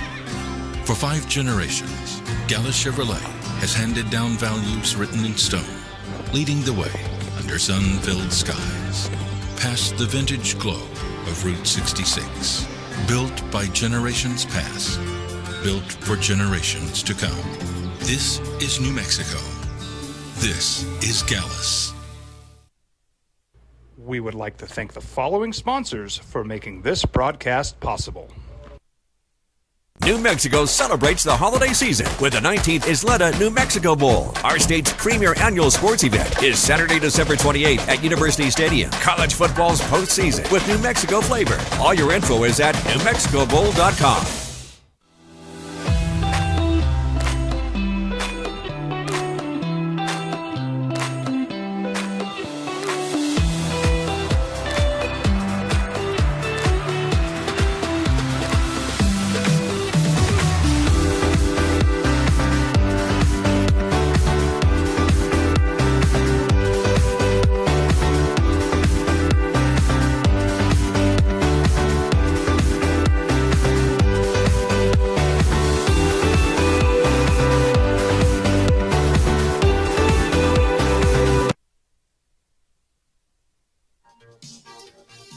Man, new head football coach at the University of New Mexico, Jason Eck, coming in from Idaho. We've been talking transfer portal, big destinations for former Lobos. Eli Sanders, running back, going to USC.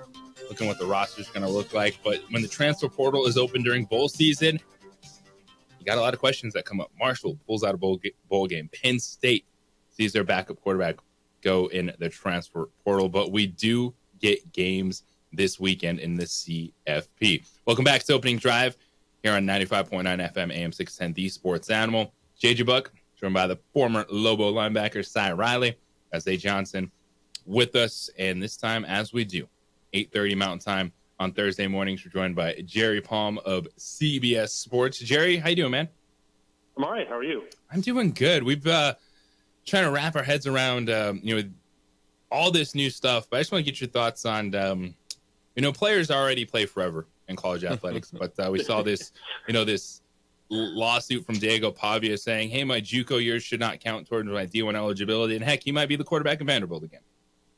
Yeah, that's why he did get another year of eligibility. So that worked out for him. And, I actually don't have a problem with that, your JUCO year not counting necessarily. But, I mean, it's a different level. I don't even know if that's governed by the NCAA. So there's a reasonable argument there. But, yeah, it's with the COVID year that everybody got, you had some really long careers going on. Cam Rising at Utah is going to get a PhD before he's done playing. Although I guess he's done playing at Utah now. I think he's decided 13 years was enough. So it's really kind of odd that we've got guys that are going to be in their mid-20s by the time they finish their college athletic career, and then go on and try and make the NFL 4 years older than most of the guys that are coming in.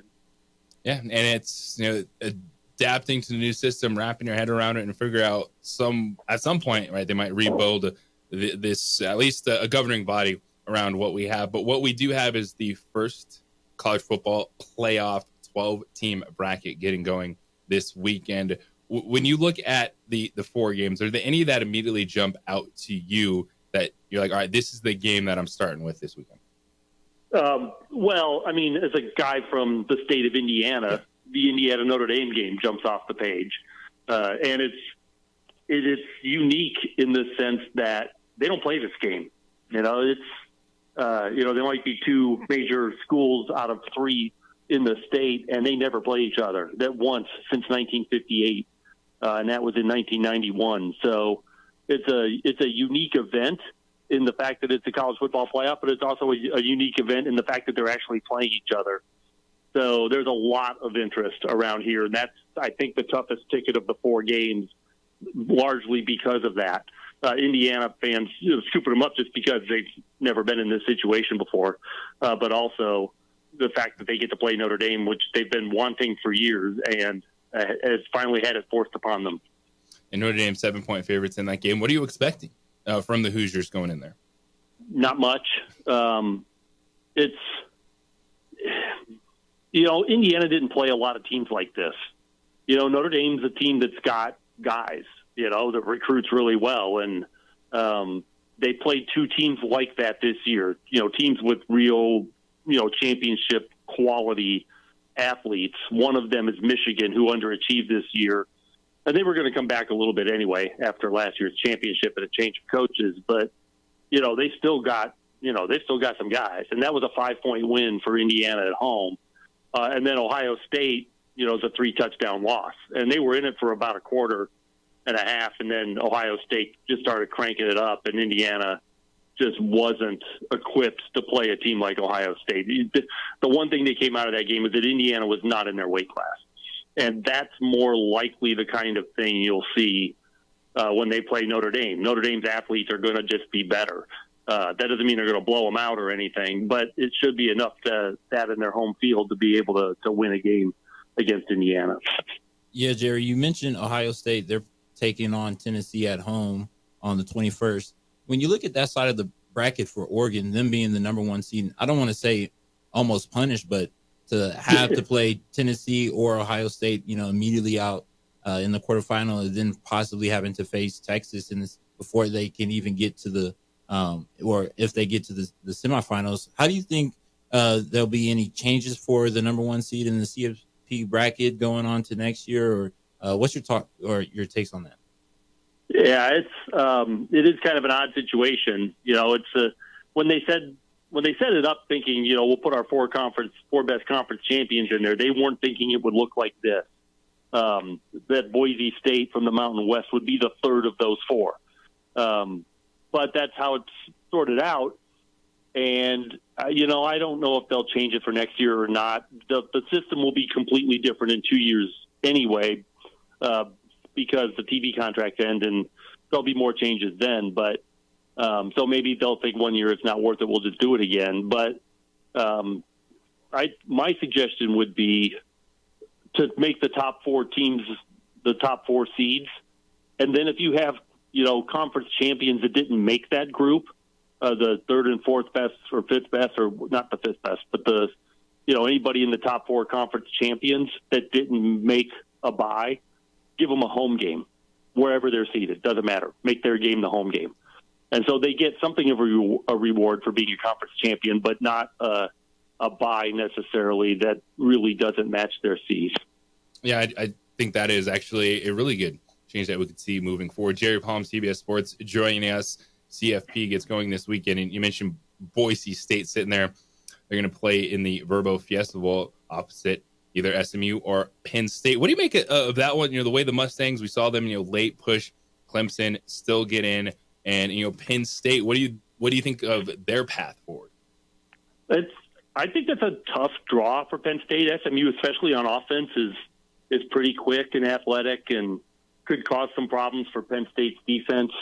I think Penn State's offense should be able to do reasonably well, but I think their defense is gonna have their hands full a little bit. But they have, home field advantage, home crowd advantage, home weather advantage.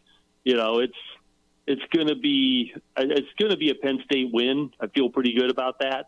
But I think SMU can give them some problems. And if the weather is cooperative enough to allow SMU to do everything they like to do offensively, then I think that, there could be some issues for Penn State. A team that I find really fascinating after all this, they took a lump early, but it is Clemson. They get in as a 12 seed, the conference champ. They're 12-point dogs at Texas. Is Texas really going to run away with that one, or could that be a tougher game?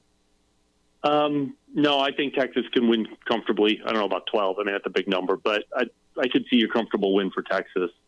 They're one of the best. They're not fifth best.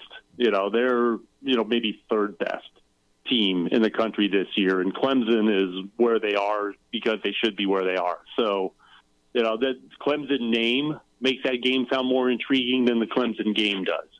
And so I like Texas to post something like a 10-point win and not really be overly threatened by Clemson, unless they just play badly and give the ball away. And last for you, Jerry, the Tennessee-Ohio State game. The Vols are good start to the season. They've just kind of been hanging around there, 7.5-point dogs going into Ohio State. What do you see out of that game?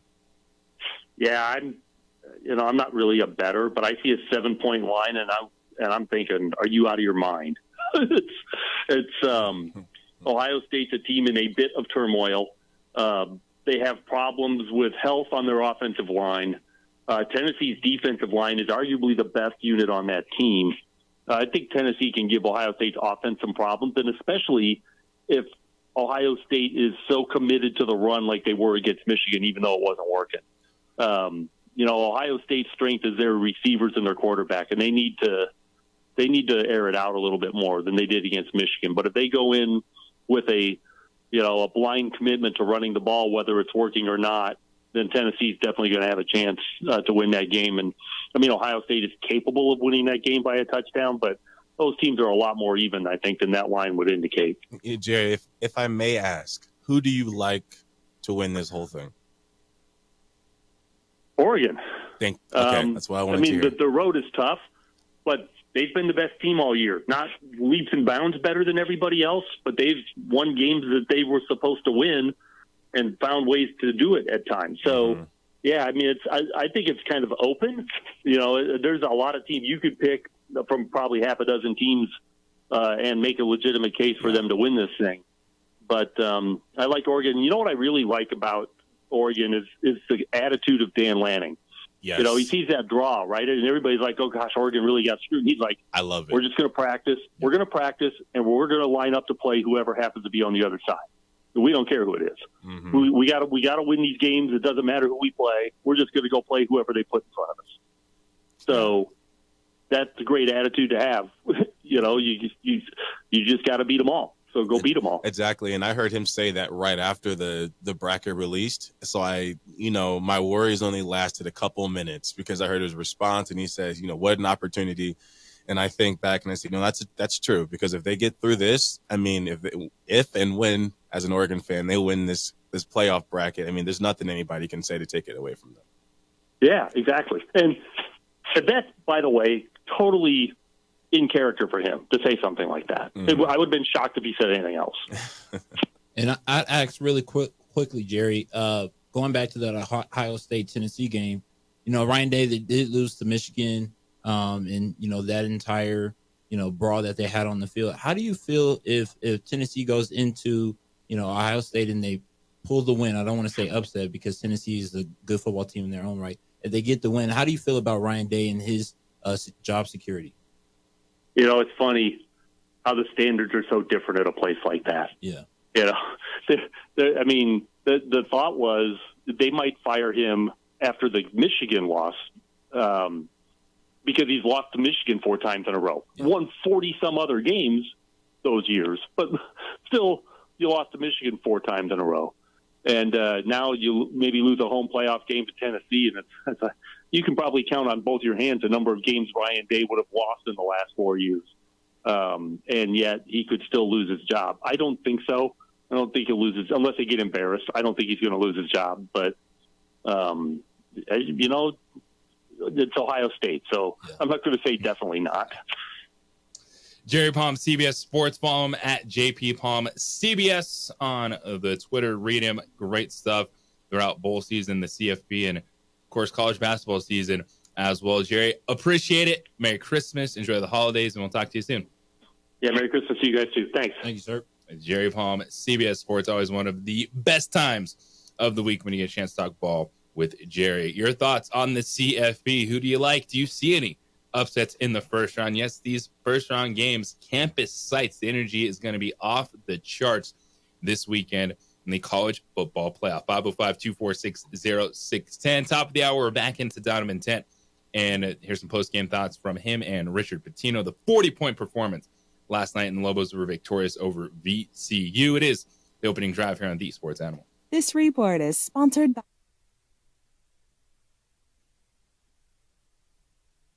We would like to thank the following sponsors for making this broadcast possible.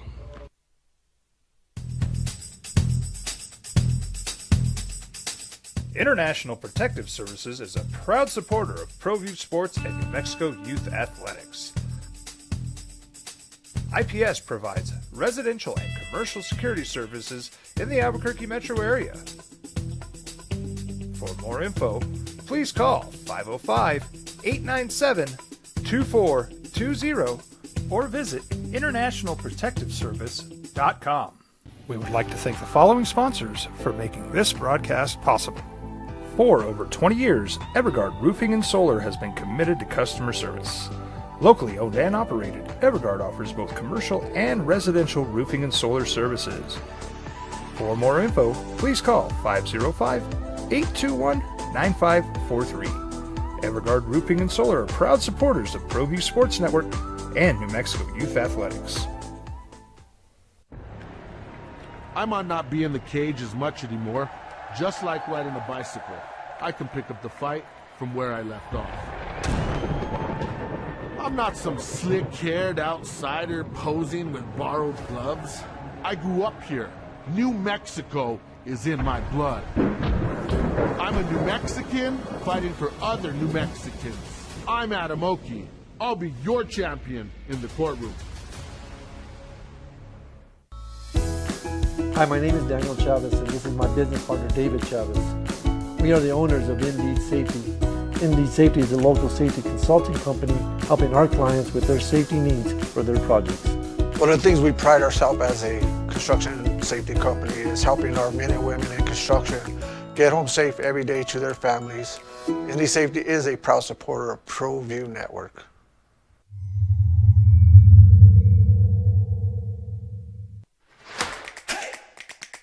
Albuquerque's leader in sports is ProView. From pros to prep,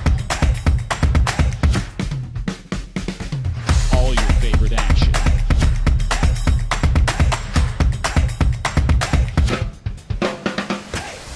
All your favorite talk shows.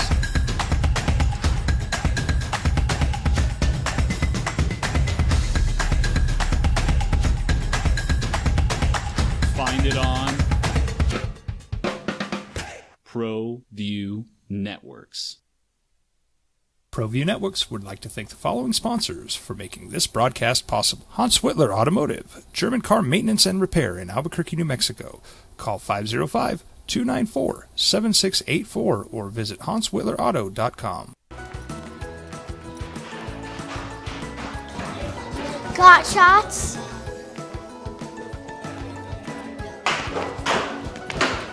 Got shots? Got shots? During Got Shots, participating providers open their doors for any child who presents for immunizations, regardless of whether they are a patient or whether they have insurance.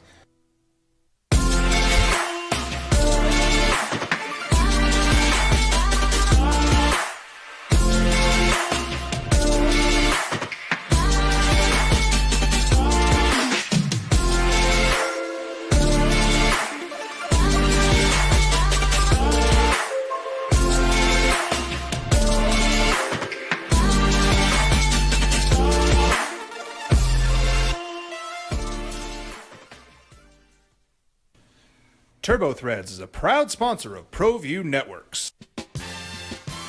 Almost 30 years of experience means fast service, great prices, and a wide selection of apparel from t-shirts to performance sport shirts, even jackets and hats. They feature low minimums and no setup charges on most orders. TurboThreads is located at 1503 Golf Course Road in Rio Rancho, or find them on Facebook, online at turbothreads.com, or call 999-1234 for TurboThreads. Well, I'm going to the frontier, walk up to the cashier, order up a root beer and a number one. Cover it with green stuff, one scoop is not enough. Find a booth is real tough, back by the Duke. Meet my family, meet my friends in the quirkiest restaurant I have ever been. All of Albuquerque's favorite spot. It's the Frontier Restaurant. The Frontier Restaurant is a proud supporter of ProView Networks. We would like to thank the following sponsors for making this broadcast possible.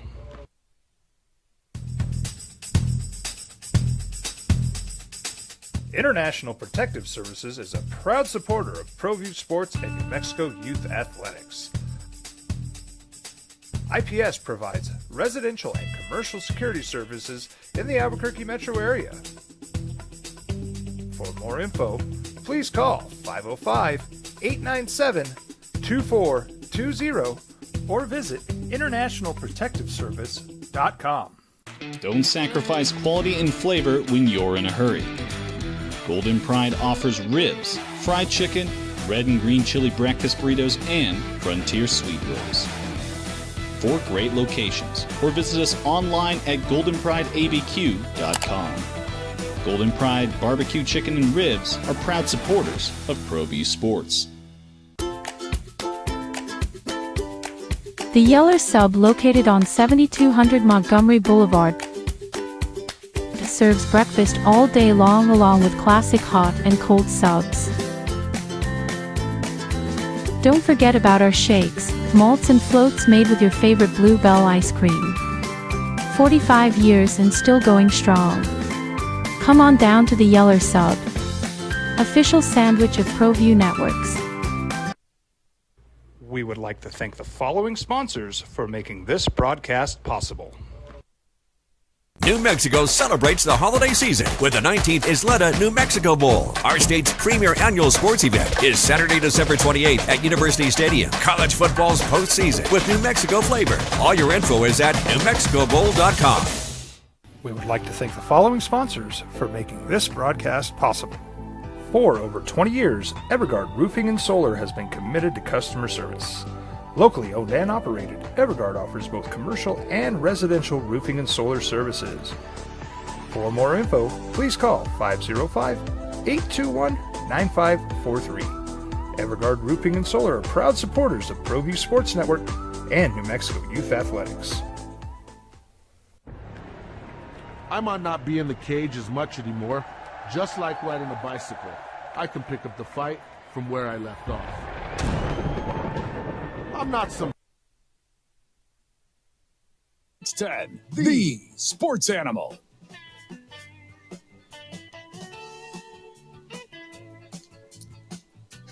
Texas, Clemson, Ohio State, Tennessee, Penn State, SMU, Notre Dame, Indiana. I like it. And bowl season is going on, and I've enjoyed the bowl game. I watched UNLV Cal last night. The Rebels victorious over Cal 24-13. And UNLV, I think, of the new look Mountain West Conference, I think they're the school that feels that they're next. They had an 11-win season. They got a ton of money. They do play in Allegiant Stadium. Did you ever get a chance? I did. To go there? I did. It was spectacular. Yeah. The field was nice. The locker room was nice. And no, it was in 2022 because I was just about to say, I think they had limited capacity for seating. Like, not everybody could come, but no, it was a good venue, for real. So, and it's always a challenge of, all right, you play in an NFL venue, but is it, does it just feel too empty? Well, I think, they're starting to build a fan base. Yeah. Starting to get it there. But if you have those facilities, like, that's a huge selling point. It is. Yeah. And then you got Dan Mullen coming in, experienced coach. You got a lot of people in that community that even with, pro sports coming to town, they've been able to generate some interest and investment in name, image, likeness, what you need to do to compete. And I think going into the new look Mountain West Conference, UNLV is in the position to be at the top of the conference. Yep. They are. But it's still an opportunity. And, for the Lobos, looking at what does the future hold for Jason Eck, we'll find out. I'm sure over the weekend we're going to start to, see these offers come in because it's portal season and it is wide open. There are still a lot of players that are looking for destinations. But how are you feeling about bowl season and the college football playoff? 505-246-0610. So Donovan Dent went off. A legacy game for Dent last night. Lobos victorious over VCU. And just how good could Donovan Dent's career be as a Lobo? it could be when we start talking about best guards ever in that conversation. Oh, it could be. We're going to talk about Lobos coming up next here on the Sports Animal.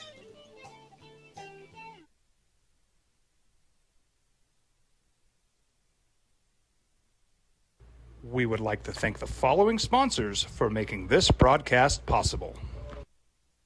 You followed him from the first day he signed with the team. You remember the day he poured in 63 points? The night he played a sold-out concert to 30,000 people. The day he gave his infamous speech. That's why you believe in heroes. That's why you remember and collect their memorabilia. All in autographs, where you can meet some of the greats, collect some of the greats, and share your own legacy. Visit All In Autographs, where you can celebrate the great and have your own piece of history. International Protective Services is a proud supporter of ProView Sports and New Mexico Youth Athletics. IPS provides residential and commercial security services in the Albuquerque metro area. For more info, please call 505-897-2420 or visit internationalprotectiveservice.com. TurboThreads is a proud sponsor of ProView Networks. Almost 30 years of experience means fast service, great prices, and a wide selection of apparel from t-shirts to performance sports shirts, even jackets and hats. They feature low minimums and no setup charges on most orders. TurboThreads is located at 1503 Golf Course Road in Rio Rancho, or find them on Facebook, online at turbothreads.com, or call 999-1234 for TurboThreads. ProView Networks would like to thank the following sponsors for making this broadcast possible. Hans Whitler Automotive, German car maintenance and repair in Albuquerque, New Mexico. Call 505-294-7684 or visit hanswhitlerauto.com. Hi, my name is Ruben, and I'm with the New Mexico Educational Assistance Foundation. We are proud sponsors of high school and college sports. Either college or trade, we can help you find the funding you need. Go to nmfafsa.org. That's nmfafsa.org. From the Sandia foothills to the banks of the Rio Grande, generations of families remain. For 5 generations, Gallus Chevrolet has handed down values written in stone, leading the way under sun-filled skies, past the vintage glow of Route 66. Built by generations past, built for generations to come. This is New Mexico. This is Gallus. High school sports are back. You can watch every ProView Network broadcast online on the NFHS network. Every moment from every game from every sport, including all NMAA state championship games. Get your monthly pass now.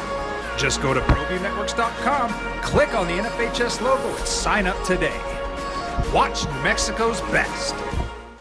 What's going on, Lobo Nation? Ja'Cory Krosky-Mir here. And I'm Devin Dampier. The Lobo football team is going through some changes, but we're here to stay. We'll put in the work on the field and in the weight room, but we'll need your help off the field. 505 Sports Venture is leading the charge in the NIL space. And you can be part of it. You make my heart better. Shorty, she better than all my intentions. Locked in, shorty, you got my attention. CEO, baby, I get you the business. Touchdown and pay you a visit. Voted the best sports show in New Mexico for 5 years running. It's the OD in the AM with 3-time New Mexico Sportscaster of the Year, Jeff Symbieta and JJ Bob. An epic performance last night. The big win for the Lobos. 9-3. How you feeling? Heading into conference play, I think it's a passing grade in the non-conference season for New Mexico. Big bounce back game over a quality opponent, and it's 2 top 50 wins as of now in non-conference play for the Lobos, who set their sights on Mountain West play. Welcome back, opening drive here on the Sports Animal.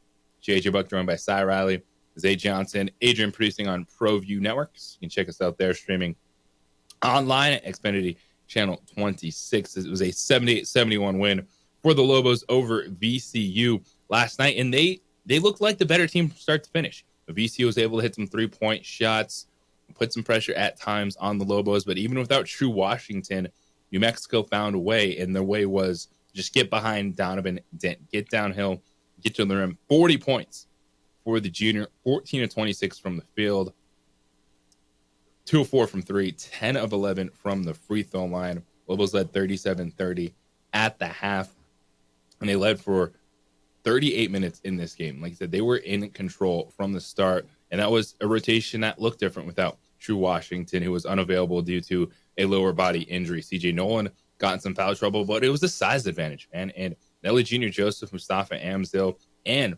Borovichinen inside. You look at the rebounding for Nelly, 11. Phillip had 9. Mustafa had 8. And it was also on the offensive side, 16-7 advantage. Offensive rebounds for the Lobos led to a 16-8 advantage in second chance points. Just a good performance. And you're seeing this team this year, they're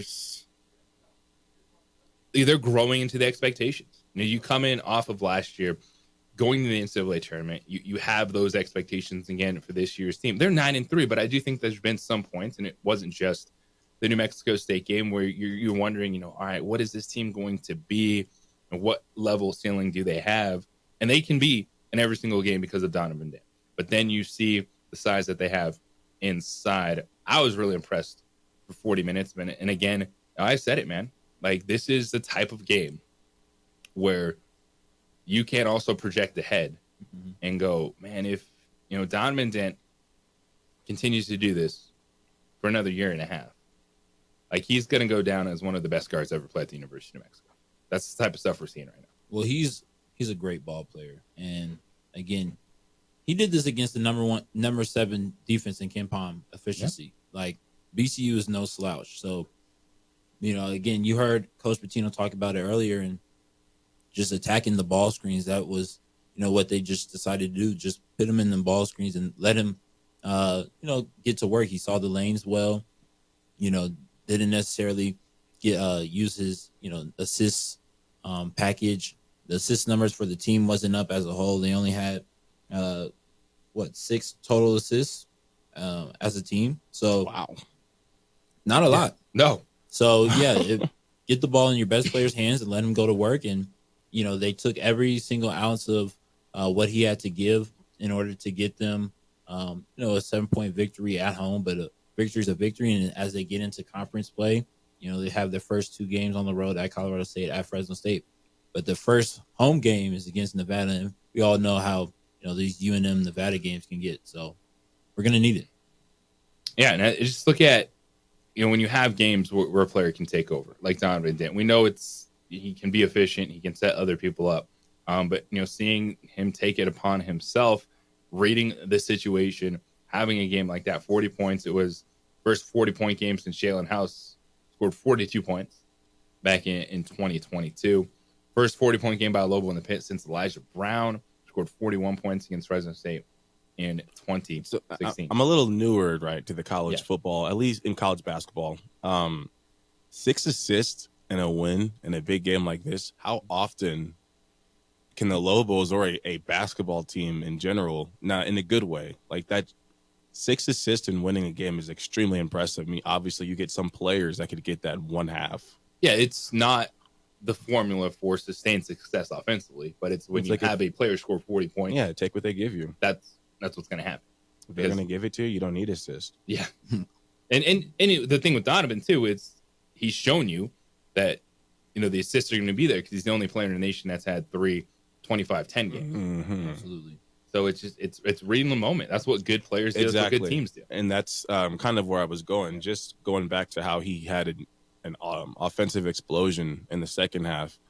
If you got a guy that's going to take what they're going to give you, because it's cool if someone can go out and score 40 every night, but if you know it's someone capable of getting 10 assists and scoring 40 points, that makes life very, very hard on opposing teams who are preparing for the Lobos, because you can't just do anything because he's going to take what he gives you. And like I said before, he's going to be the water and adjust to the container rather than forcing his gameplay on the game. And another thing that's really impressive in that is you score 78 points. Yeah. You only hit 3 3-point shots. Yeah. Like, this is a Lobo team that isn't great shooting from 3. They're not going to be that team. And they've scored 78 points, 80 points in games, not hitting a 10 3-point shot. So it's an efficient offense. Now you want to see more of that at times. Appelhans only took 1 3-point shot last night, and he hit it. CJ Noland was 0 for 2 from 3, but he had foul trouble and they ended up playing 16 minutes. So you kind of have your moments for it, but it shows you this team is buying into what they need to be. That's stingy at times defensively, because I thought the first half, what they did to Max Shulga, which was one of the leading scorers for VCU, the dude had 0 points. Yeah, he scored 20 points in the second half, but this could be a different game if it's, he gets 12 in the first half, comes out, maybe gets 15, 17 in the second half. It's an entirely different game, but you shut him out and take control in the first half. That sets the tone. And it kind of shows what type of game, they want to play. Like, this is a very aggressive, New Mexico Lobos team. Yeah, they had 44 paint points last night, but 21 from 30 at the free throw line. Awesome. Like, that means they're aggressive. They're attacking the rim, not settling for jump shots. Dent was 10 for 11 at the line. Yeah, they're attacking the rim, and so that's what you want to see. You want to see them, put pressure on the opposing, defense, the interior defense. Get their, guys in foul trouble and things like that. Like, that takes a toll and slows down, their transition for the, VCU. If you're able to control not only the boards but the glass, the paint, man, then there's no need for all the 3-point shots. Yeah, and I didn't go to UNM, right? So I don't understand the rivalries as deep as maybe Cy and you, JJ, would understand. But take it from me as a Cowboys fan, you much rather have a team that will show up when you're playing a competitive team. They're going to show up in a big game, rather than worrying about will they show up versus lesser teams. So the Lobos have now shown that when they are coming into a game and this team could beat them because could be a better team. They're just as good. They're also ranked. And we see that the Lobos will continuously show up against the top teams. And it's just a great spot to be in, especially when the year ends and you look back on these big wins. You're going to give them a tip of the hat just for that reason alone. Well, and especially with as much as they leaned into making sure that they grew from that New Mexico State. Yes. Yeah. Like, they didn't want to forget that loss. Overtime, the Aggies get you in the pit. They have bragging rights for the year because they only played them once. Terrible. And the Lobos, the coaching staff for Patino, like, they wanted to make sure that these guys felt that, responded from that, because you don't get that out of your system against Western New Mexico. Nope. You get your stats, you get to rest, you get the bench guys stepping up. Yep. But this is the game where you go, okay, this is who we expect to be as a basketball team. And it's good because I don't know if this was also pointed out by Coach Patino or not, but this was VCU's first true road game on the year. They played at neutral sites and home games, but this is their first true road test, and so it's good to see New Mexico step up to the plate. Let the guys know, this, we're not going to be no slush. We're not going to be no walkover.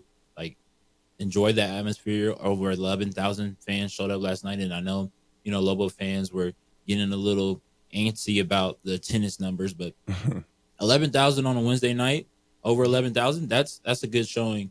Again, against this high-powered team, VCU, a great KenPom ranking win. So, I think it's boding well for the Lobos moving forward, and we'll set them up for postseason success.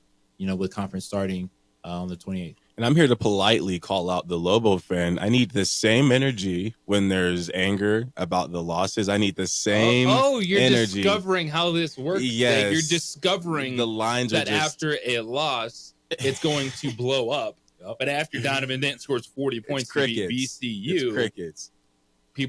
They just want to listen, which is fine. That's cool. They're not as impassioned. They're not as... When you're angry, you want to let it out. Yes. And we're here for you for that.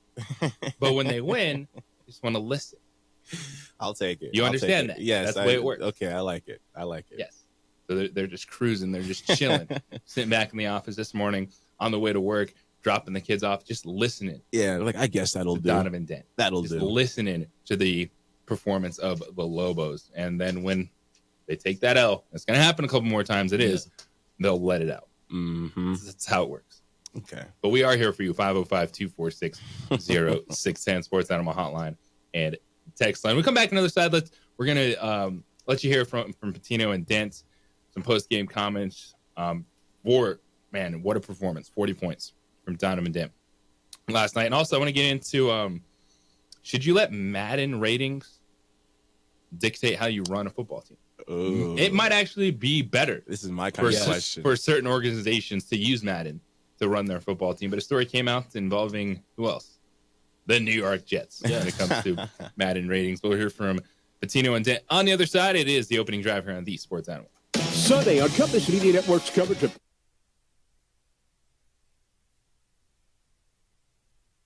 We would like to thank the following sponsors for making this broadcast possible.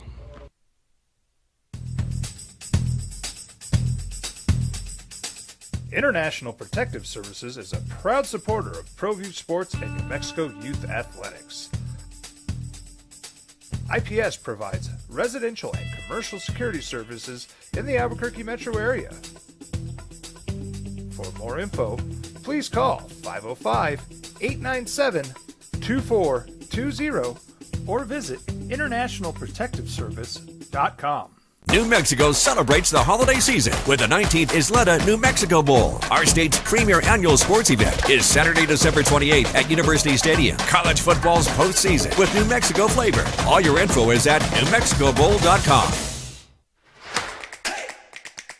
Albuquerque's leader in sports is ProView. From pros to prep. All your favorite action.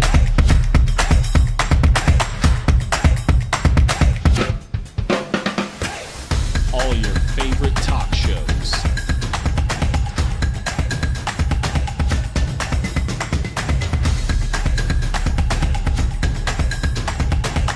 Find it on ProView Networks.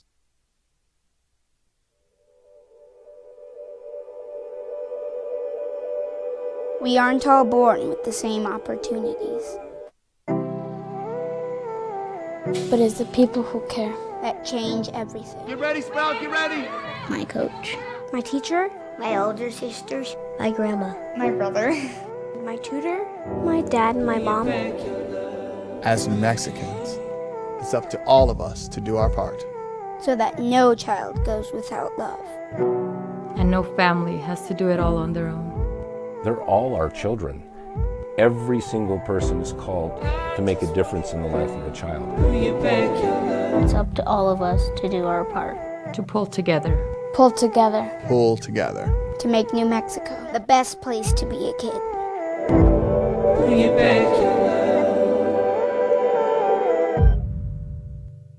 These days, it's important to know people and businesses you can trust. There's a lot of places where you can buy a vehicle, but there's only a few local dealerships where you'll find honest people who have your best interests in mind.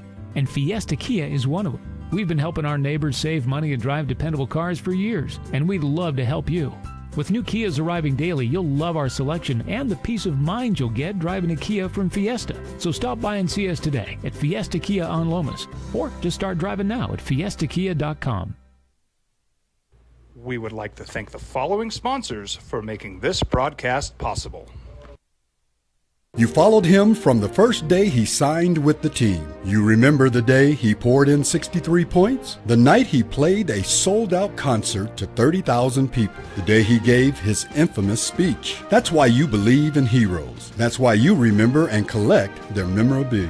All in Autographs, where you can meet some of the greats, collect some of the greats, and share your own legacy. Visit All In Autographs, where you can celebrate the great and have your own piece of history. Albuquerque's leader in sports is ProView. From pros to prep. All your favorite action.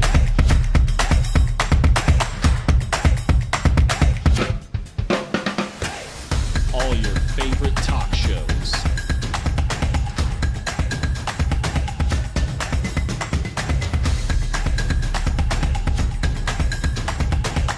Find it on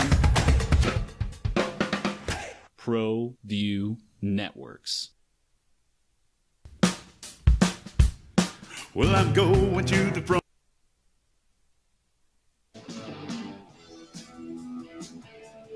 Speaking of water, cold bucket of water dumped on us. When we walked into the studio, I was like, "You guys want to talk about the elephant in the room? Oh, what did we miss?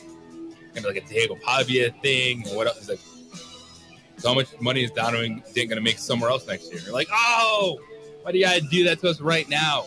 Yeah, I think you got the same comments I got a little bit earlier. Like, oh man, just let us have this moment.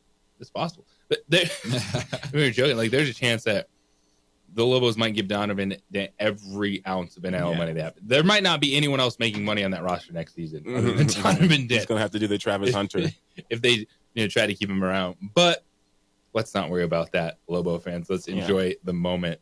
40-point performance from Donovan Dent last night. Lobos victorious over VCU 78-71.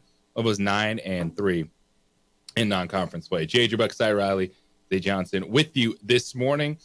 And post-game, Richard Pitino talked about the Donovan Dent takeover against VCU. Did you tell Dent you need to be aggressive offensively? Well, it became part of the strategy. Way to go. As a coach did it. Yeah, I mean, we didn't have a lot of assists because we were going high ball screen with Donnie almost every time. We got a couple different variations of what we do, but the beauty of when you get it in Donnie's hands now, he turned it over a little bit, but he normally doesn't turn it over. Now one of them doesn't count. They took the ball from at the end. Yeah, it was whatever. But, I mean, he was sensational. We were going to make him stop him. When he's downhill, he's tough to stop. Yeah, and he's so good in ball screens. He was tired, but then I was going to take him out, and then he made that big three.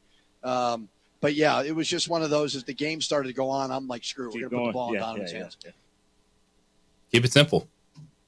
Sometimes, as a head coach, the answer's right in front of you. Yeah. Just give it to that guy. Yeah. And watch him go to work. Yeah. It's nice to see there's still some coaches that understand it's that simple. Some coaches, they want to get too smart and, just if it's not broke, don't fix it. Just JJ Redick that thing, huh? Yeah. No shade. Then with Donovan last night, 14 of 26 from the field, 40 points. And it's not only just that, and we talk about the legacy game, but it's what he's doing too in his career. He's already 13 in career assists. Yeah, that's crazy. At the University of New Mexico. He did pass Hunter Green last night, and of course you heard Hunter there in that clip. He was the one that asked Coach Pitino that question. Hunter Green is a legend himself, but Donovan Dent passed him in career assists. Hunter Green 354 in 108 games, and how about this? 356 in 81 games for Donovan Dent, who's 13th in career assists. But the focus for the Lobos, not just the holiday break that was right in front of them, final non-conference game last night. It was responding to New Mexico State. And you're not going to get that out of your system against Western New Mexico. You go out there, score 120 points, get the bench guys involved, but this is one of those games you go, okay, we're going to show what kind of team we can be. And it was hounded into them. The New Mexico State game and the approach that they took following that contest. It's all connected. I mean, Nelly's got to set great screens. Mustafa's got to duck in and seal, which he did a great job in. But, you know, I mean, I thought we won the game because of our approach after New Mexico State. We've really worked hard, and guys have been humble. They've been hungry. I think they knew, you know, not that people are writing us off, but they knew that we lost that game and it was a bad loss, and we just needed to stack wins. And I think we've got 3 quality wins in the non-conference. Yeah. And you don't want to have many moments like that, but I think as a coach, too, it's about finding that moment of where you're going to grind into your team, right? It's like what loss that you're going to say, hey, we're not moving on from this. Like, we need to learn from this. Absolutely. And, I mean, we talk about it, you know, all the time.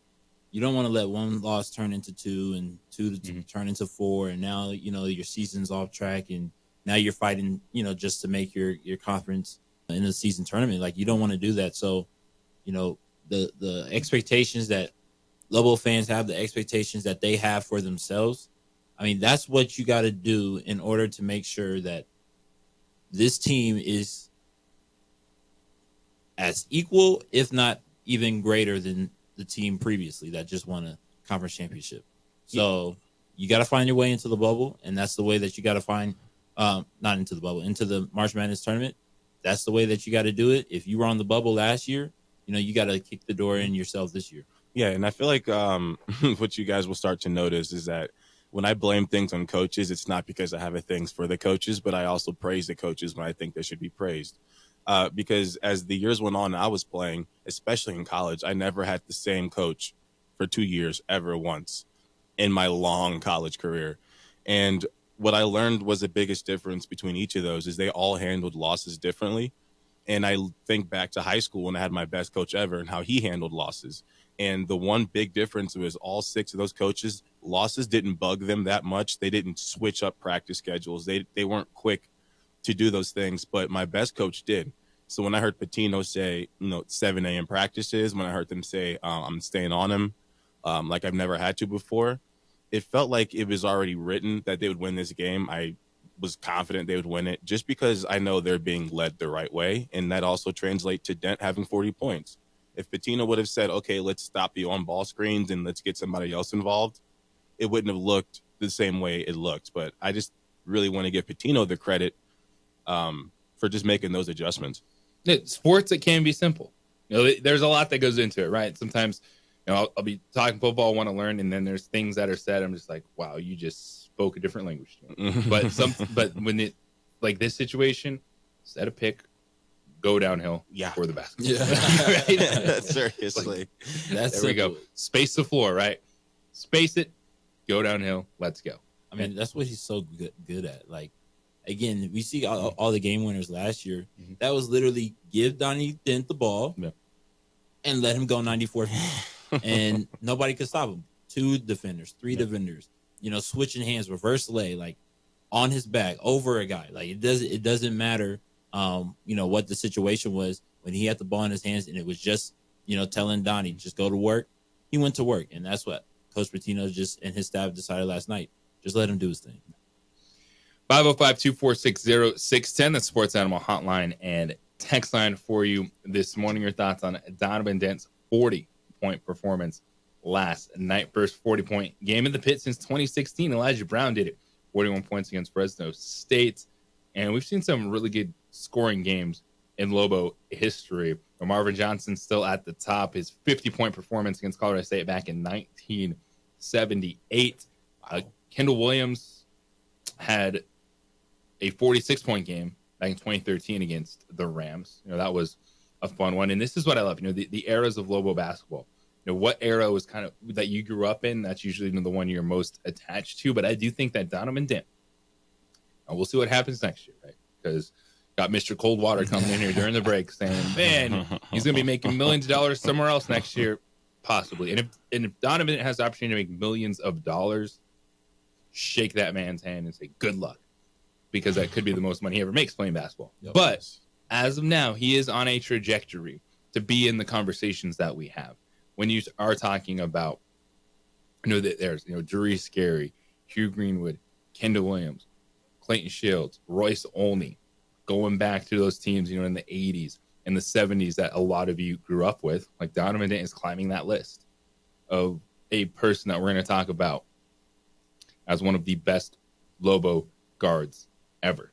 When you drop 40 points, you get a big win, you're 13th in career assists. That number is only going to go up because he's going to pass Charles Smith, another great Lobo. Mm-hmm. And Charles Smith, 358 assists. So Donovan Dent's going to be in the top 10 sooner rather than later in assists, what he's done, scoring the basketball, and how many victories he's been a part of. Because, by the way, over the last 3 seasons, the Lobos are 33-4 in non-conference play. The 3rd best winning percentage in the nation behind Purdue. And credit Utah State because of what we saw last night. VCU's head coach Ryan Odom, he came from Utah State. They've had a lot of turnover at the head coach position, and they've been able to be successful.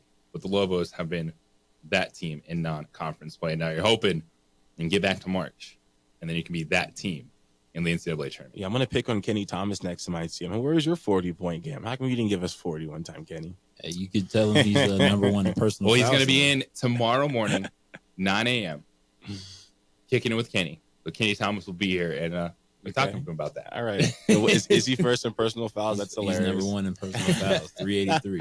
That's a good thing, though. At least he was trying. He was playing hard. He was on the floor trying for a lot of games. 4 years at the University of New Mexico. So we got Kenny Thomas tomorrow. We'll have some fun with Kenny and look back at the non-conference season and so much more. But when we come back on the other side, we all believe we could do something because we play Madden. We play college football. Like I should have sent my resume in to Coach the Lobos when they were looking for a coach. My dynasty is pretty good. Is it really?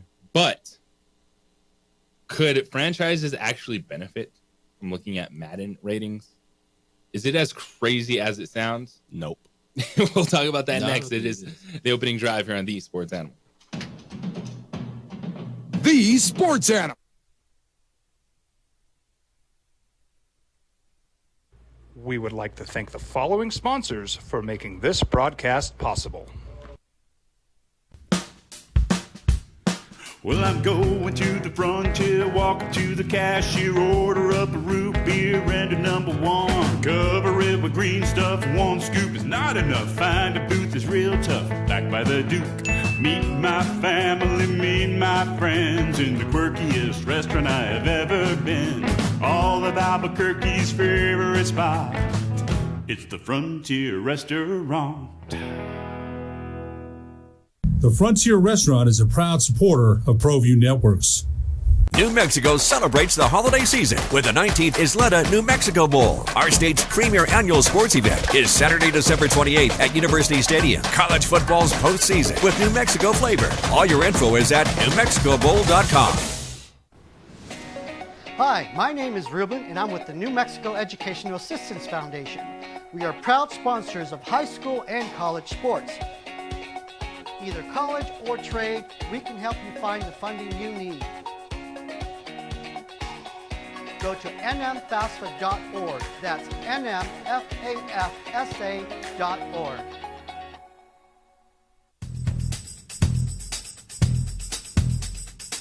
International Protective Services is a proud supporter of ProView Sports and New Mexico Youth Athletics. IPS provides residential and commercial security services in the Albuquerque metro area. For more info, please call 505-897-2420 or visit internationalprotectiveservice.com. Don't sacrifice quality and flavor when you're in a hurry. Golden Pride offers ribs, fried chicken, red and green chili breakfast burritos, and Frontier sweet rolls. 4 great locations, or visit us online at goldenprideabq.com. Golden Pride Barbecue Chicken and Ribs are proud supporters of ProView Sports. The Yeller Sub, located on 7200 Montgomery Boulevard, serves breakfast all day long along with classic hot and cold subs. Don't forget about our shakes, malts and floats made with your favorite Bluebell ice cream. 45 years and still going strong. Come on down to the Yeller Sub, official sandwich of ProView Networks. We would like to thank the following sponsors for making this broadcast possible. From the Sandia foothills to the banks of the Rio Grande, generations of families remain. For 5 generations, Gallus Chevrolet has handed down values written in stone, leading the way under sun-filled skies, past the vintage glow of Route 66. Built by generations past, built for generations to come. This is New Mexico. This is Gallus.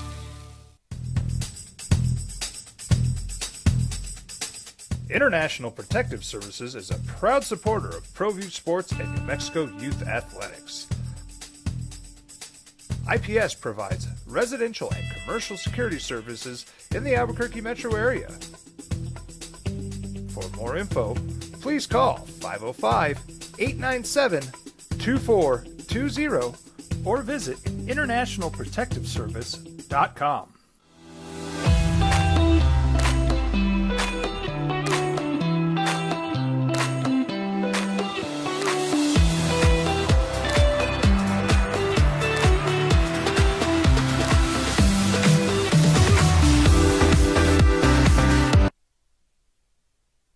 Dana Rossini and Mike Silver of The Athletic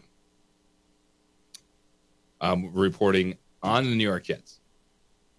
And the report is that back in March, Jets general manager Joe Douglas was about to make a trade for wide receiver Jerry Jeudy, who's on the Denver Broncos. Now, Douglas reportedly had everything ready to go with the Denver Broncos. He only needed the owner, Woody Johnson's, approval to set things going, get another player for Aaron Rodgers. But instead, Johnson reportedly nixed the trade. And then we saw, Jerry Jeudy eventually go to Cleveland, and he's had a good season, had some monster games, Jameis Winston. Mm-hmm. But Douglas told the Broncos that Woody Johnson did not want to make the trade because the owner felt Judy's player rating in Madden wasn't high enough, according to multiple league sources. So an owner, Woody Johnson, who does not look like Woody Johnson's playing a lot of Madden, but apparently he knows about the game. This isn't just like, oh, someone tweeted this. These are NFL reporters that source this out, put this out there in a story saying a trade was nixed. So Jerry Jeudy was on his way to the Jets, so he was going to be the number 2. And ultimately saw as the season got in a few weeks, Devontae Adams goes there, but still been a miss for the Jets. That Jerry Jeudy is not with the New York Jets because their owner felt his Madden rating wasn't good enough. This is a tip of the iceberg. That's what this really is. It is no longer just in the game. This is definitely tip of the iceberg. As this became a legitimate thing, once EA Sports had employees on the sidelines getting the best seats in the stadium just to evaluate the players. The ratings adjusters. Yes, the ratings adjusters. Ochocinco. Yes, and Ochocinco, I think he might be the head one. I know he's one of them. But at every single NFL game, if you go, you see the ratings adjusters on the sideline. So as much as, we as fans can disagree, there's a level of credibility that goes to the Madden ratings because they're not basing these things off of what they see on TV. They're on the field and able to see this up close. Now, I do think that it's important you make sure the guys who are doing these ratings maybe have some sort of football experience or have watched it for a long time. Because there's some things you just wouldn't be able to know. But at the same time, yeah, I think that teams definitely, players take it serious. Players every single year, they're letting out tweets and disagreements. Of course. You want that rating up. Yes. Yeah. And there's some legitimacy to it, 100%. Because if you get a higher rating in Madden, not only are more people probably going to use your team, but more kids are going to like, if you're a better player, in Madden, more kids are going to like branding you. Right there. Helps on branding, which helps on jersey sales, which is, incentives in the contracts and things like that. Endorsements. Yes. So I understand, the hoopla with Madden, but man, So here's the thing. A lot of people are like, how the heck would Woody Johnson know about Madden ratings or care about Madden ratings? Well, according to the report in The Athletic, this comes from his teenage sons, Brick and Jack. And they reportedly have their father's ear, which is why he has shared posts on social media and other media outlets with team executives. And this is a quote from one Jets executive on the story. Quote, "When we're discussing things, you'll hear Woody cite something that Brick or Jack's read online that's being weighed equally against whatever opinion someone else in the department has." So you're talking about just straight on high schoolers, right? It's a crazy source. That are just in it, that are on social media. Who knows what they're saying? Who knows what they're reading? But they're playing Madden, and they're like, "Dad, bro, this dude sucks on Madden.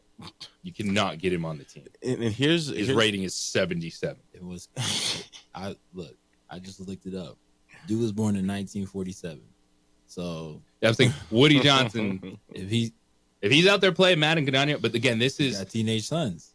He's got his kids. Here's the red flag with going off Madden, strictly. For instance, this is how it works. So Michael Penix Jr., he could come in next game and throw for 300 yards. He could come in and play like an 85 overall, a 90 overall. But because he's a backup and because he hasn't been on the field, I'm sure Madden's got him at, like you said, 77. If he was a 77, that would mean he was actually very, very good as a backup quarterback who's a rookie.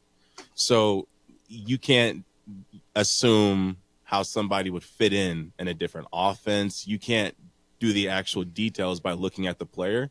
But one thing you can do 100% is see how fast somebody is. If someone's fast or not, the Madden rating usually will reflect it. That acceleration and that speed, like if someone's got a 90 speed, 90 acceleration, that person can run. They don't have that speed rating for no reason. You know, I'm so glad you brought up Michael Penix Jr. because there's a big difference between him and Jerry Jr. Huge. There's a big difference. You know, Michael Penix, he got that big Penix energy, you know, like he's able to go out there, you know, throw the ball. Yeah. He has soft hands with, you know, like that's the guy, you know, he's able to put pressure into places on the defense where guys like Kirk Cousins, he can't. So when we see him go out there on Sunday, his Madden rating is going to go up now. So it's going to get adjusted. Chad Ochocinco, he's going to be there. It's going to get adjusted all right. So by the way, Jerry Jeudy is now 83. Oh, that's actually not bad on Madden. That's not bad. That's a rating. And he's been playing. He's been balling. So he deserves it. He's been getting that Madden rating up. But back to the Jets and how messy this is getting. Yes. From this report, right? You're like, oh man, they're making decisions based on Madden ratings. Well, it's an owner that it sounds like he just kind of lets his kids run amok.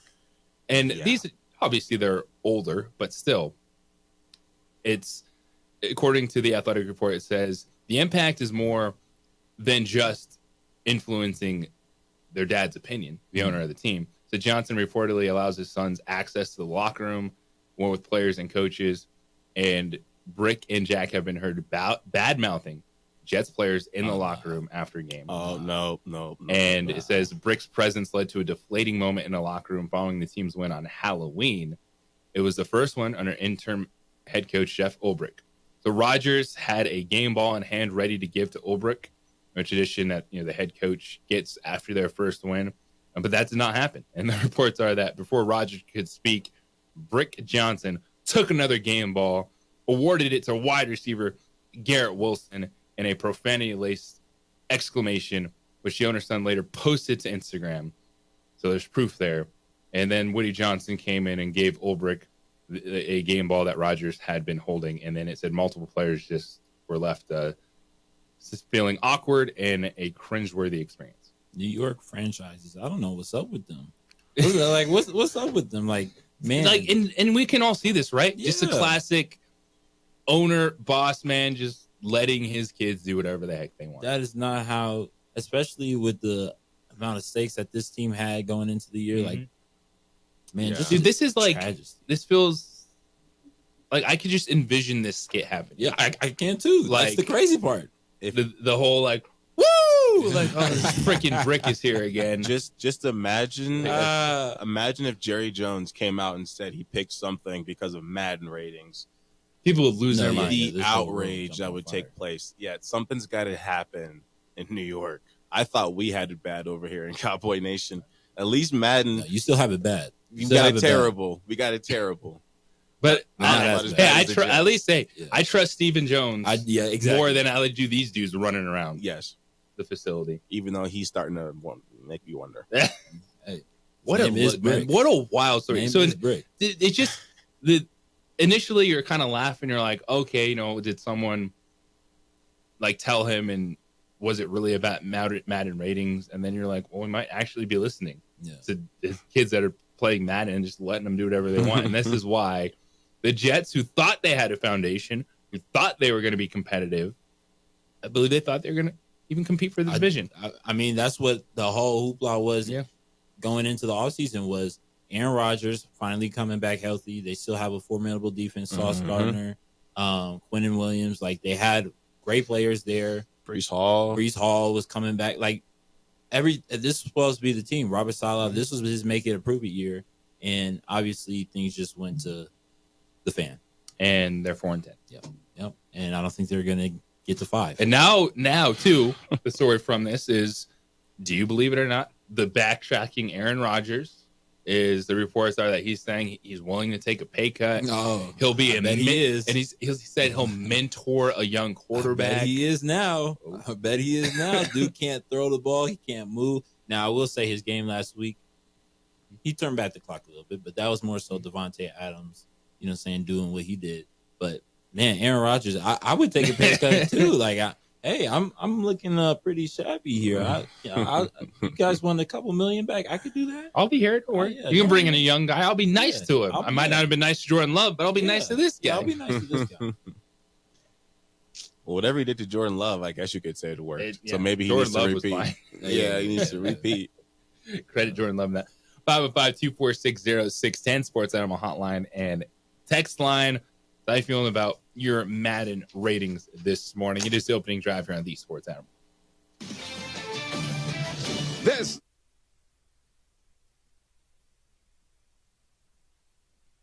We would like to thank the following sponsors for making this broadcast possible. Hi, my name is Ruben, and I'm with the New Mexico Educational Assistance Foundation. We are proud sponsors of high school and college sports. Either college or trade, we can help you find the funding you need. Go to nmfafsa.org. That's nmfafsa.org.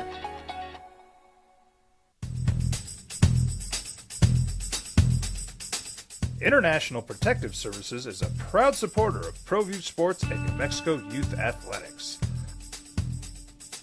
IPS provides residential and commercial security services in the Albuquerque metro area. For more info, please call 505-897-2420 or visit internationalprotectiveservice.com. We would like to thank the following sponsors for making this broadcast possible. For over 20 years, Evergard Roofing and Solar has been committed to customer service. Locally owned and operated, Evergard offers both commercial and residential roofing and solar services. For more info, please call 505-821-9543. Evergard Roofing and Solar are proud supporters of ProView Sports Network and New Mexico Youth Athletics. I'm a Blaze King customer, and I have been for the last 10 years. Blaze King stoves are very efficient, they're easy to maintain, and they use a lot less wood than you would typically use with a fireplace. Blaze King, that's a fire. The heat is on when it's a Blaze King wood stove, controlling heat up to 40 hours on a single load of wood with a built-in thermostat. See for yourself at either Blaze King showroom, Albuquerque and Santa Fe. Blaze King, and now that's a fire. From the Sandia foothills to the banks of the Rio Grande, generations of families remain. For 5 generations, Gallus Chevrolet has handed down values written in stone, leading the way under sun-filled skies, past the vintage glow of Route 66.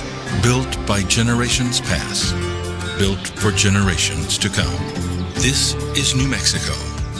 This is Gallus. Hi, my name is Daniel Chavez, and this is my business partner, David Chavez. We are the owners of Indeed Safety. Indeed Safety is a local safety consulting company helping our clients with their safety needs for their projects. One of the things we pride ourselves as a construction safety company is helping our men and women in construction get home safe every day to their families. Indeed Safety is a proud supporter of ProView Network.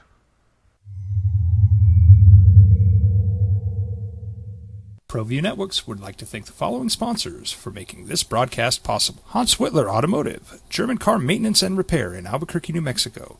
Call 505-294-7684 or visit hanswhitlerauto.com.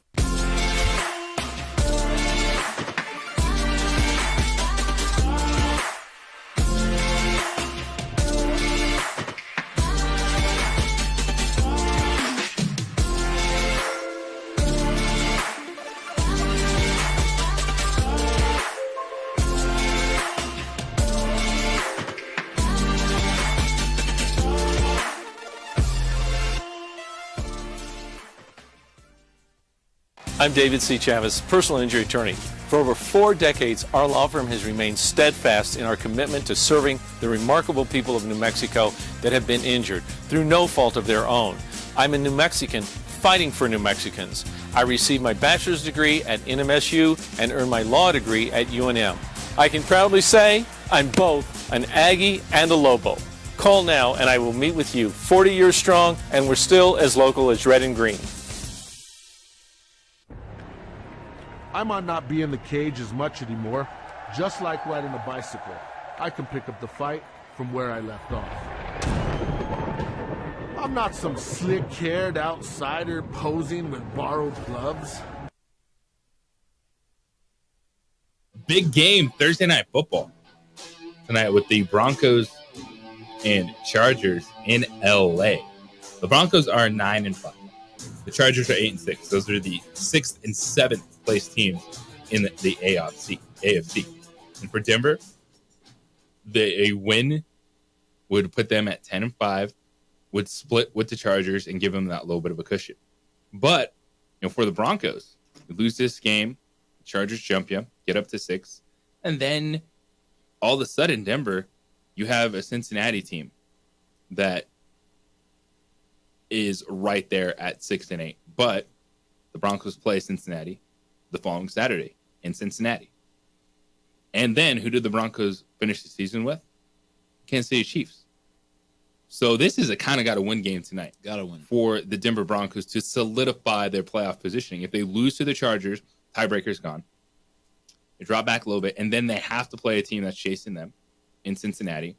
And then Kansas City could still, barring what happens the next couple weeks, still be running out of Patrick Mahomes and everyone chasing that number 1 seed. So it's on the road. It's a kind of got to win game for both these teams, and that's the challenge. They would be somewhat comfortable given the fact that Indianapolis, Miami, and Cincinnati are 6-8. The team's trying to run down the Chargers, who are 8-6. But it kind of got a win game for being comfortable with your playoff positioning down the stretch. And also, I think this is fascinating. Bo Nix and Sean Payton have been so much better than I thought. Mm-hmm. I was a little... I was just kind of waiting. I'm like, all right, Sean Payton, show me something, man. Yeah. Like, I get it. You brought Drew Brees to New Orleans. You guys had great success. But you come in and you want to blame everything on Russell Wilson. Yep. He was the scapegoat. Yep. It was all Russell Wilson. And once we get rid of him, we'll be okay. I'm like, okay, well, let's see it. You haven't worked with a young quarterback in your career. You've never really developed a young quarterback. And you know what? Hats off, because what Sean Payton has done with Bo Nix has been fantastic. Yeah, let's put this into perspective. And I think the Broncos, just because of the Oregon pipeline, they might be my second favorite team. You put this into perspective. The Broncos, they're 9-5. These are the teams they've lost to. The Seahawks, and these are the Seahawks' first game of the year. The Steelers' are second game of the year. We know now those teams are legit. Then they did not lose. They lost to the Chargers, who they play tonight. So that's a big-time game. But then it's Baltimore Ravens, the Chiefs, and that's it. And they lined up to kick a game-winning field goal against Kansas City that was blocked. I almost want to give them, as far as this point goes, I really want to give them that win, but they lost. But it's Steelers, Seahawks, and Chargers. All playoff teams. All playoff teams. So they've handled their business in the other games. The Chargers lost. They had in Denver as 23-16. The Steelers game was Justin Fields' Steelers. Still second game of the year, but it's 13-6. That was they were 5-0. A battle right there. And for the Chargers, you're looking at this, and this is kind of where I expected them to be this season. Harbaugh coming in, I thought they were going to be a much more competitive football team, but I could also understand some of the pressure. Like, oh wait, you have the quarterback that got the bag and is supposed to be one of the next in this, and yet you're only 8-6 right now. Yeah, and I think there's a lot of pressure on Herbert and the Chargers tonight in this situation at home. Once J.K. Dobbins went down, they've been struggling to run the football, and you're just kind of waiting, going, all right, well, Justin Herbert just needs more players. He needs more weapons. Like, well, all right, Bo Nix has Cortland Sutton and what? And he's got the game ahead of you guys right now. Yep, and they traded Jerry Jeudy. Mm-hmm. So, Sean Payton, he's done a great job. Bo Nix, almost 3,000 yards. He'll hit that in the first, series tonight. Almost 3,000 yards passing, 24 total touchdowns, 12 turnovers, 11 interceptions, 1 fumble. So, he's playing better than regular rookie standards. Obviously, Rookie of the year. Yeah, him and Jaden Daniels are, and Brock Bowers should definitely be in that Yes. conversation for rookie of the year with what he's done. Because if we're gonna, he wins probably. he should be rookie of the year. like, I think He's like top 5 in receiving. He should be rookie. he's great, and it's the kind of the Saquon thing. It's like, Yeah. I get it. It's become a quarterback award, but Yeah. these guys are having seasons. Like, we need to talk. Like Brock Bowers, That's my rookie of the year. Like, been because unbelievable this year. Aiden O'Connell, like the Who amount knew? of Who would have thought that you'd be wishing for Aiden O'Connell? a rookie tight end is leading on Monday Night Football. Pro Bowl votes. Yeah, and he's top 10 in receiving amongst all players. And George Kittle and Travis Kelce are still playing. And George Kittle's had a great year too. Yeah. But I would take Brock Bowers right now. I think the reason his name's not bigger is I don't think there was anybody who thought he wouldn't be a stud. Well, also, Raiders aren't a good football team. Yeah, it's that. Yeah. But I don't. If you were Brock Bowers, you're expecting a good season, but 90 catches. Yeah, that's 8th in the NFL in receiving. That's ahead of AJ Brown, Garrett Wilson, Drake London. Now, there's the other rookies have been good, man. It's been a good because you look at class. and another one of those players that it doesn't have the catches, but Brian Thomas Jr. is Jr. 9th, man. Yep. First round pick out That's of crazy. LSU, went to yep. Jacksonville, and you've seen that the Trevor Lawrence injury there. But so he's 9. You go down. Lad McConkey is 17th. That Second McConkey round is pick no out of slouch. Georgia. He's been good. He's been great. If Malik Neighbors was healthy, Neighbors would be in this conversation. Yes. Yeah, no doubt. Because he has 90 catches, No doubt. 901 yards. And I think what's impressive about those guys too is they're doing it in offenses that Compromise. quarterback issues. Yep. But they're making plays, knowing that teams are even these are rookie players, but teams are realizing, we got a scheme for this guy. Yeah. And there's still 2 90 catch guys. This is, I think, wish we had some more time, and hopefully we all can have another show here soon. Yeah. I think if we look back, this could be one of the best drafts in a long time. Yep. Absolutely. Especially if Caleb Williams turns it around. Then it's icing on the cake. Yep. Because you're going to have 6 quarterbacks get an opportunity. Yep. Because J.J. McCarthy will get his opportunity down the line. Yep. And he was looking real good before he went down. We're going to see Michael Penix. Yep. Daniels has been good. That energy. I think people are confident in Drake May. At least, all right, there's something there for the Patriots. The Patriots, they had, is Gerard Mayo the guy? Is he? There's been a lot of Mike Vrabel stuff simmering recently. I'm like, he's homegrown. I get it.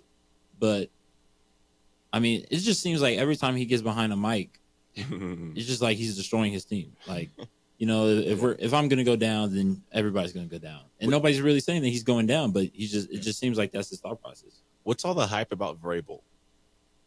Well, I think you look at what he did in Tennessee. Yeah. You took a roster with Ryan Tannehill. Yep. You were the number 1 seed in the AFC one year. Yep. People, it's kind of hey, we know this guy, solid foundation, hard-nosed football team type of deal. Yep. Okay, how'd things end? And I'm asking because I really don't. I'm not aware. They just couldn't, you just realize you kind of you yeah. hit your ceiling with Ryan Tannehill. Yeah, And then he got hurt. They tried Malik Willis. And it didn't work. Wasn't that dude. Yep. And yeah, he never had a real but team. it was really like, I don't want to say a quick rise and fall, but it was. It was because like they beat the Patriots, right? They beat the Patriots, and you're like, this is Tom Brady's end in New England. Remember, Derrick Henry was supposed to win MVP, and they had a quick rise. They got the number 1 seed, and then they lost to the Ravens, or did they beat the Ravens? I don't remember. I remember Derrick Henry made what's his name? They beat the Patriots, and then they made somebody fly. Yeah. He made somebody fly. He made somebody. Earl Thomas, was it Earl Thomas? I don't know. He made somebody turn around. It was nice. It was nice. But, yes, it was Earl Thomas. Yeah, he made somebody. Yeah, so they had a quick rise, quick fall, but everybody thought when he decided to leave Tennessee, because it wasn't just like, all right, he left and that was it. Like that was Derrick Henry was leaving, Mike Vrabel was leaving. They had moved off of Ryan Tannehill. It was one of those abandoned ship. Like everybody's we're gonna reset. So it wasn't like he got fired because they had a bad season. Okay, it's kind of what we see. Sometimes people just they're like, well, you haven't been good for a year or two. Yeah, running. Yeah. Cy, thank you, man. JJ, you the best, man. It's so much fun hanging out with you. Zay, you're the appreciate greatest. you. I appreciate Put you in the too. work this week. Yes, Back sir. tomorrow. Yes, sir. Running the opening drive. Adrian, it looks great on ProView Networks. We got the Jim Rome Show coming up next. Colin Cowherd at 1, 2 men on at 4. Hey, Lobo women's basketball tonight. Join me right here on the Sports Animal beginning at 6:30. Better yet, come out to the pit. Watch the Lobos take on Sacramento State. Everybody, Metal peace and love. Talk to you tomorrow.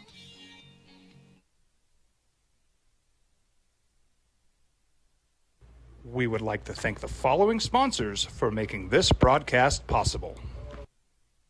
New Mexico celebrates the holiday season with the 19th Isleta New Mexico Bowl. Our state's premier annual sports event is Saturday, December 28th at University Stadium. College football's postseason with New Mexico flavor. All your info is at NewMexicoBowl.com.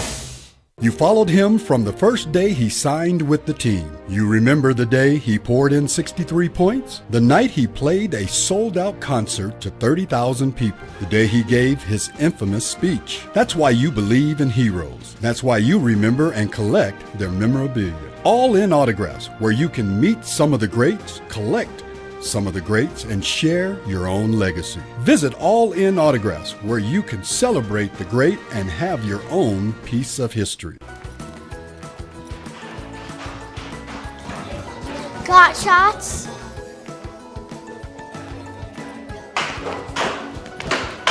Got shots?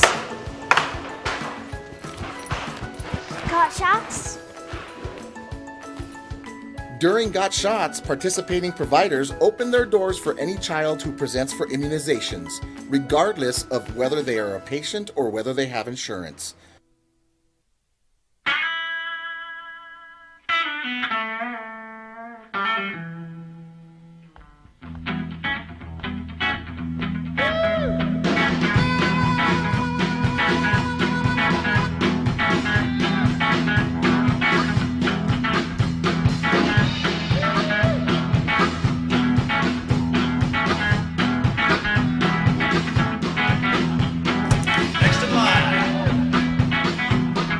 Rudy's is a proud supporter of ProView Networks.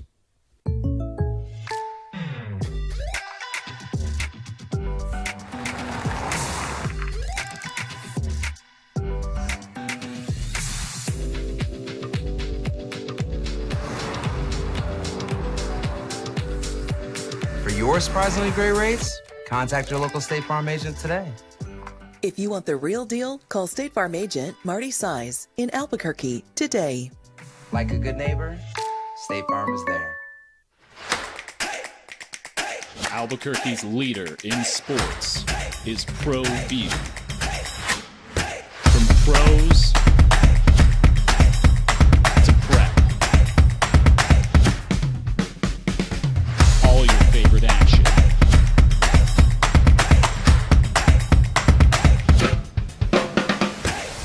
All your favorite talk shows.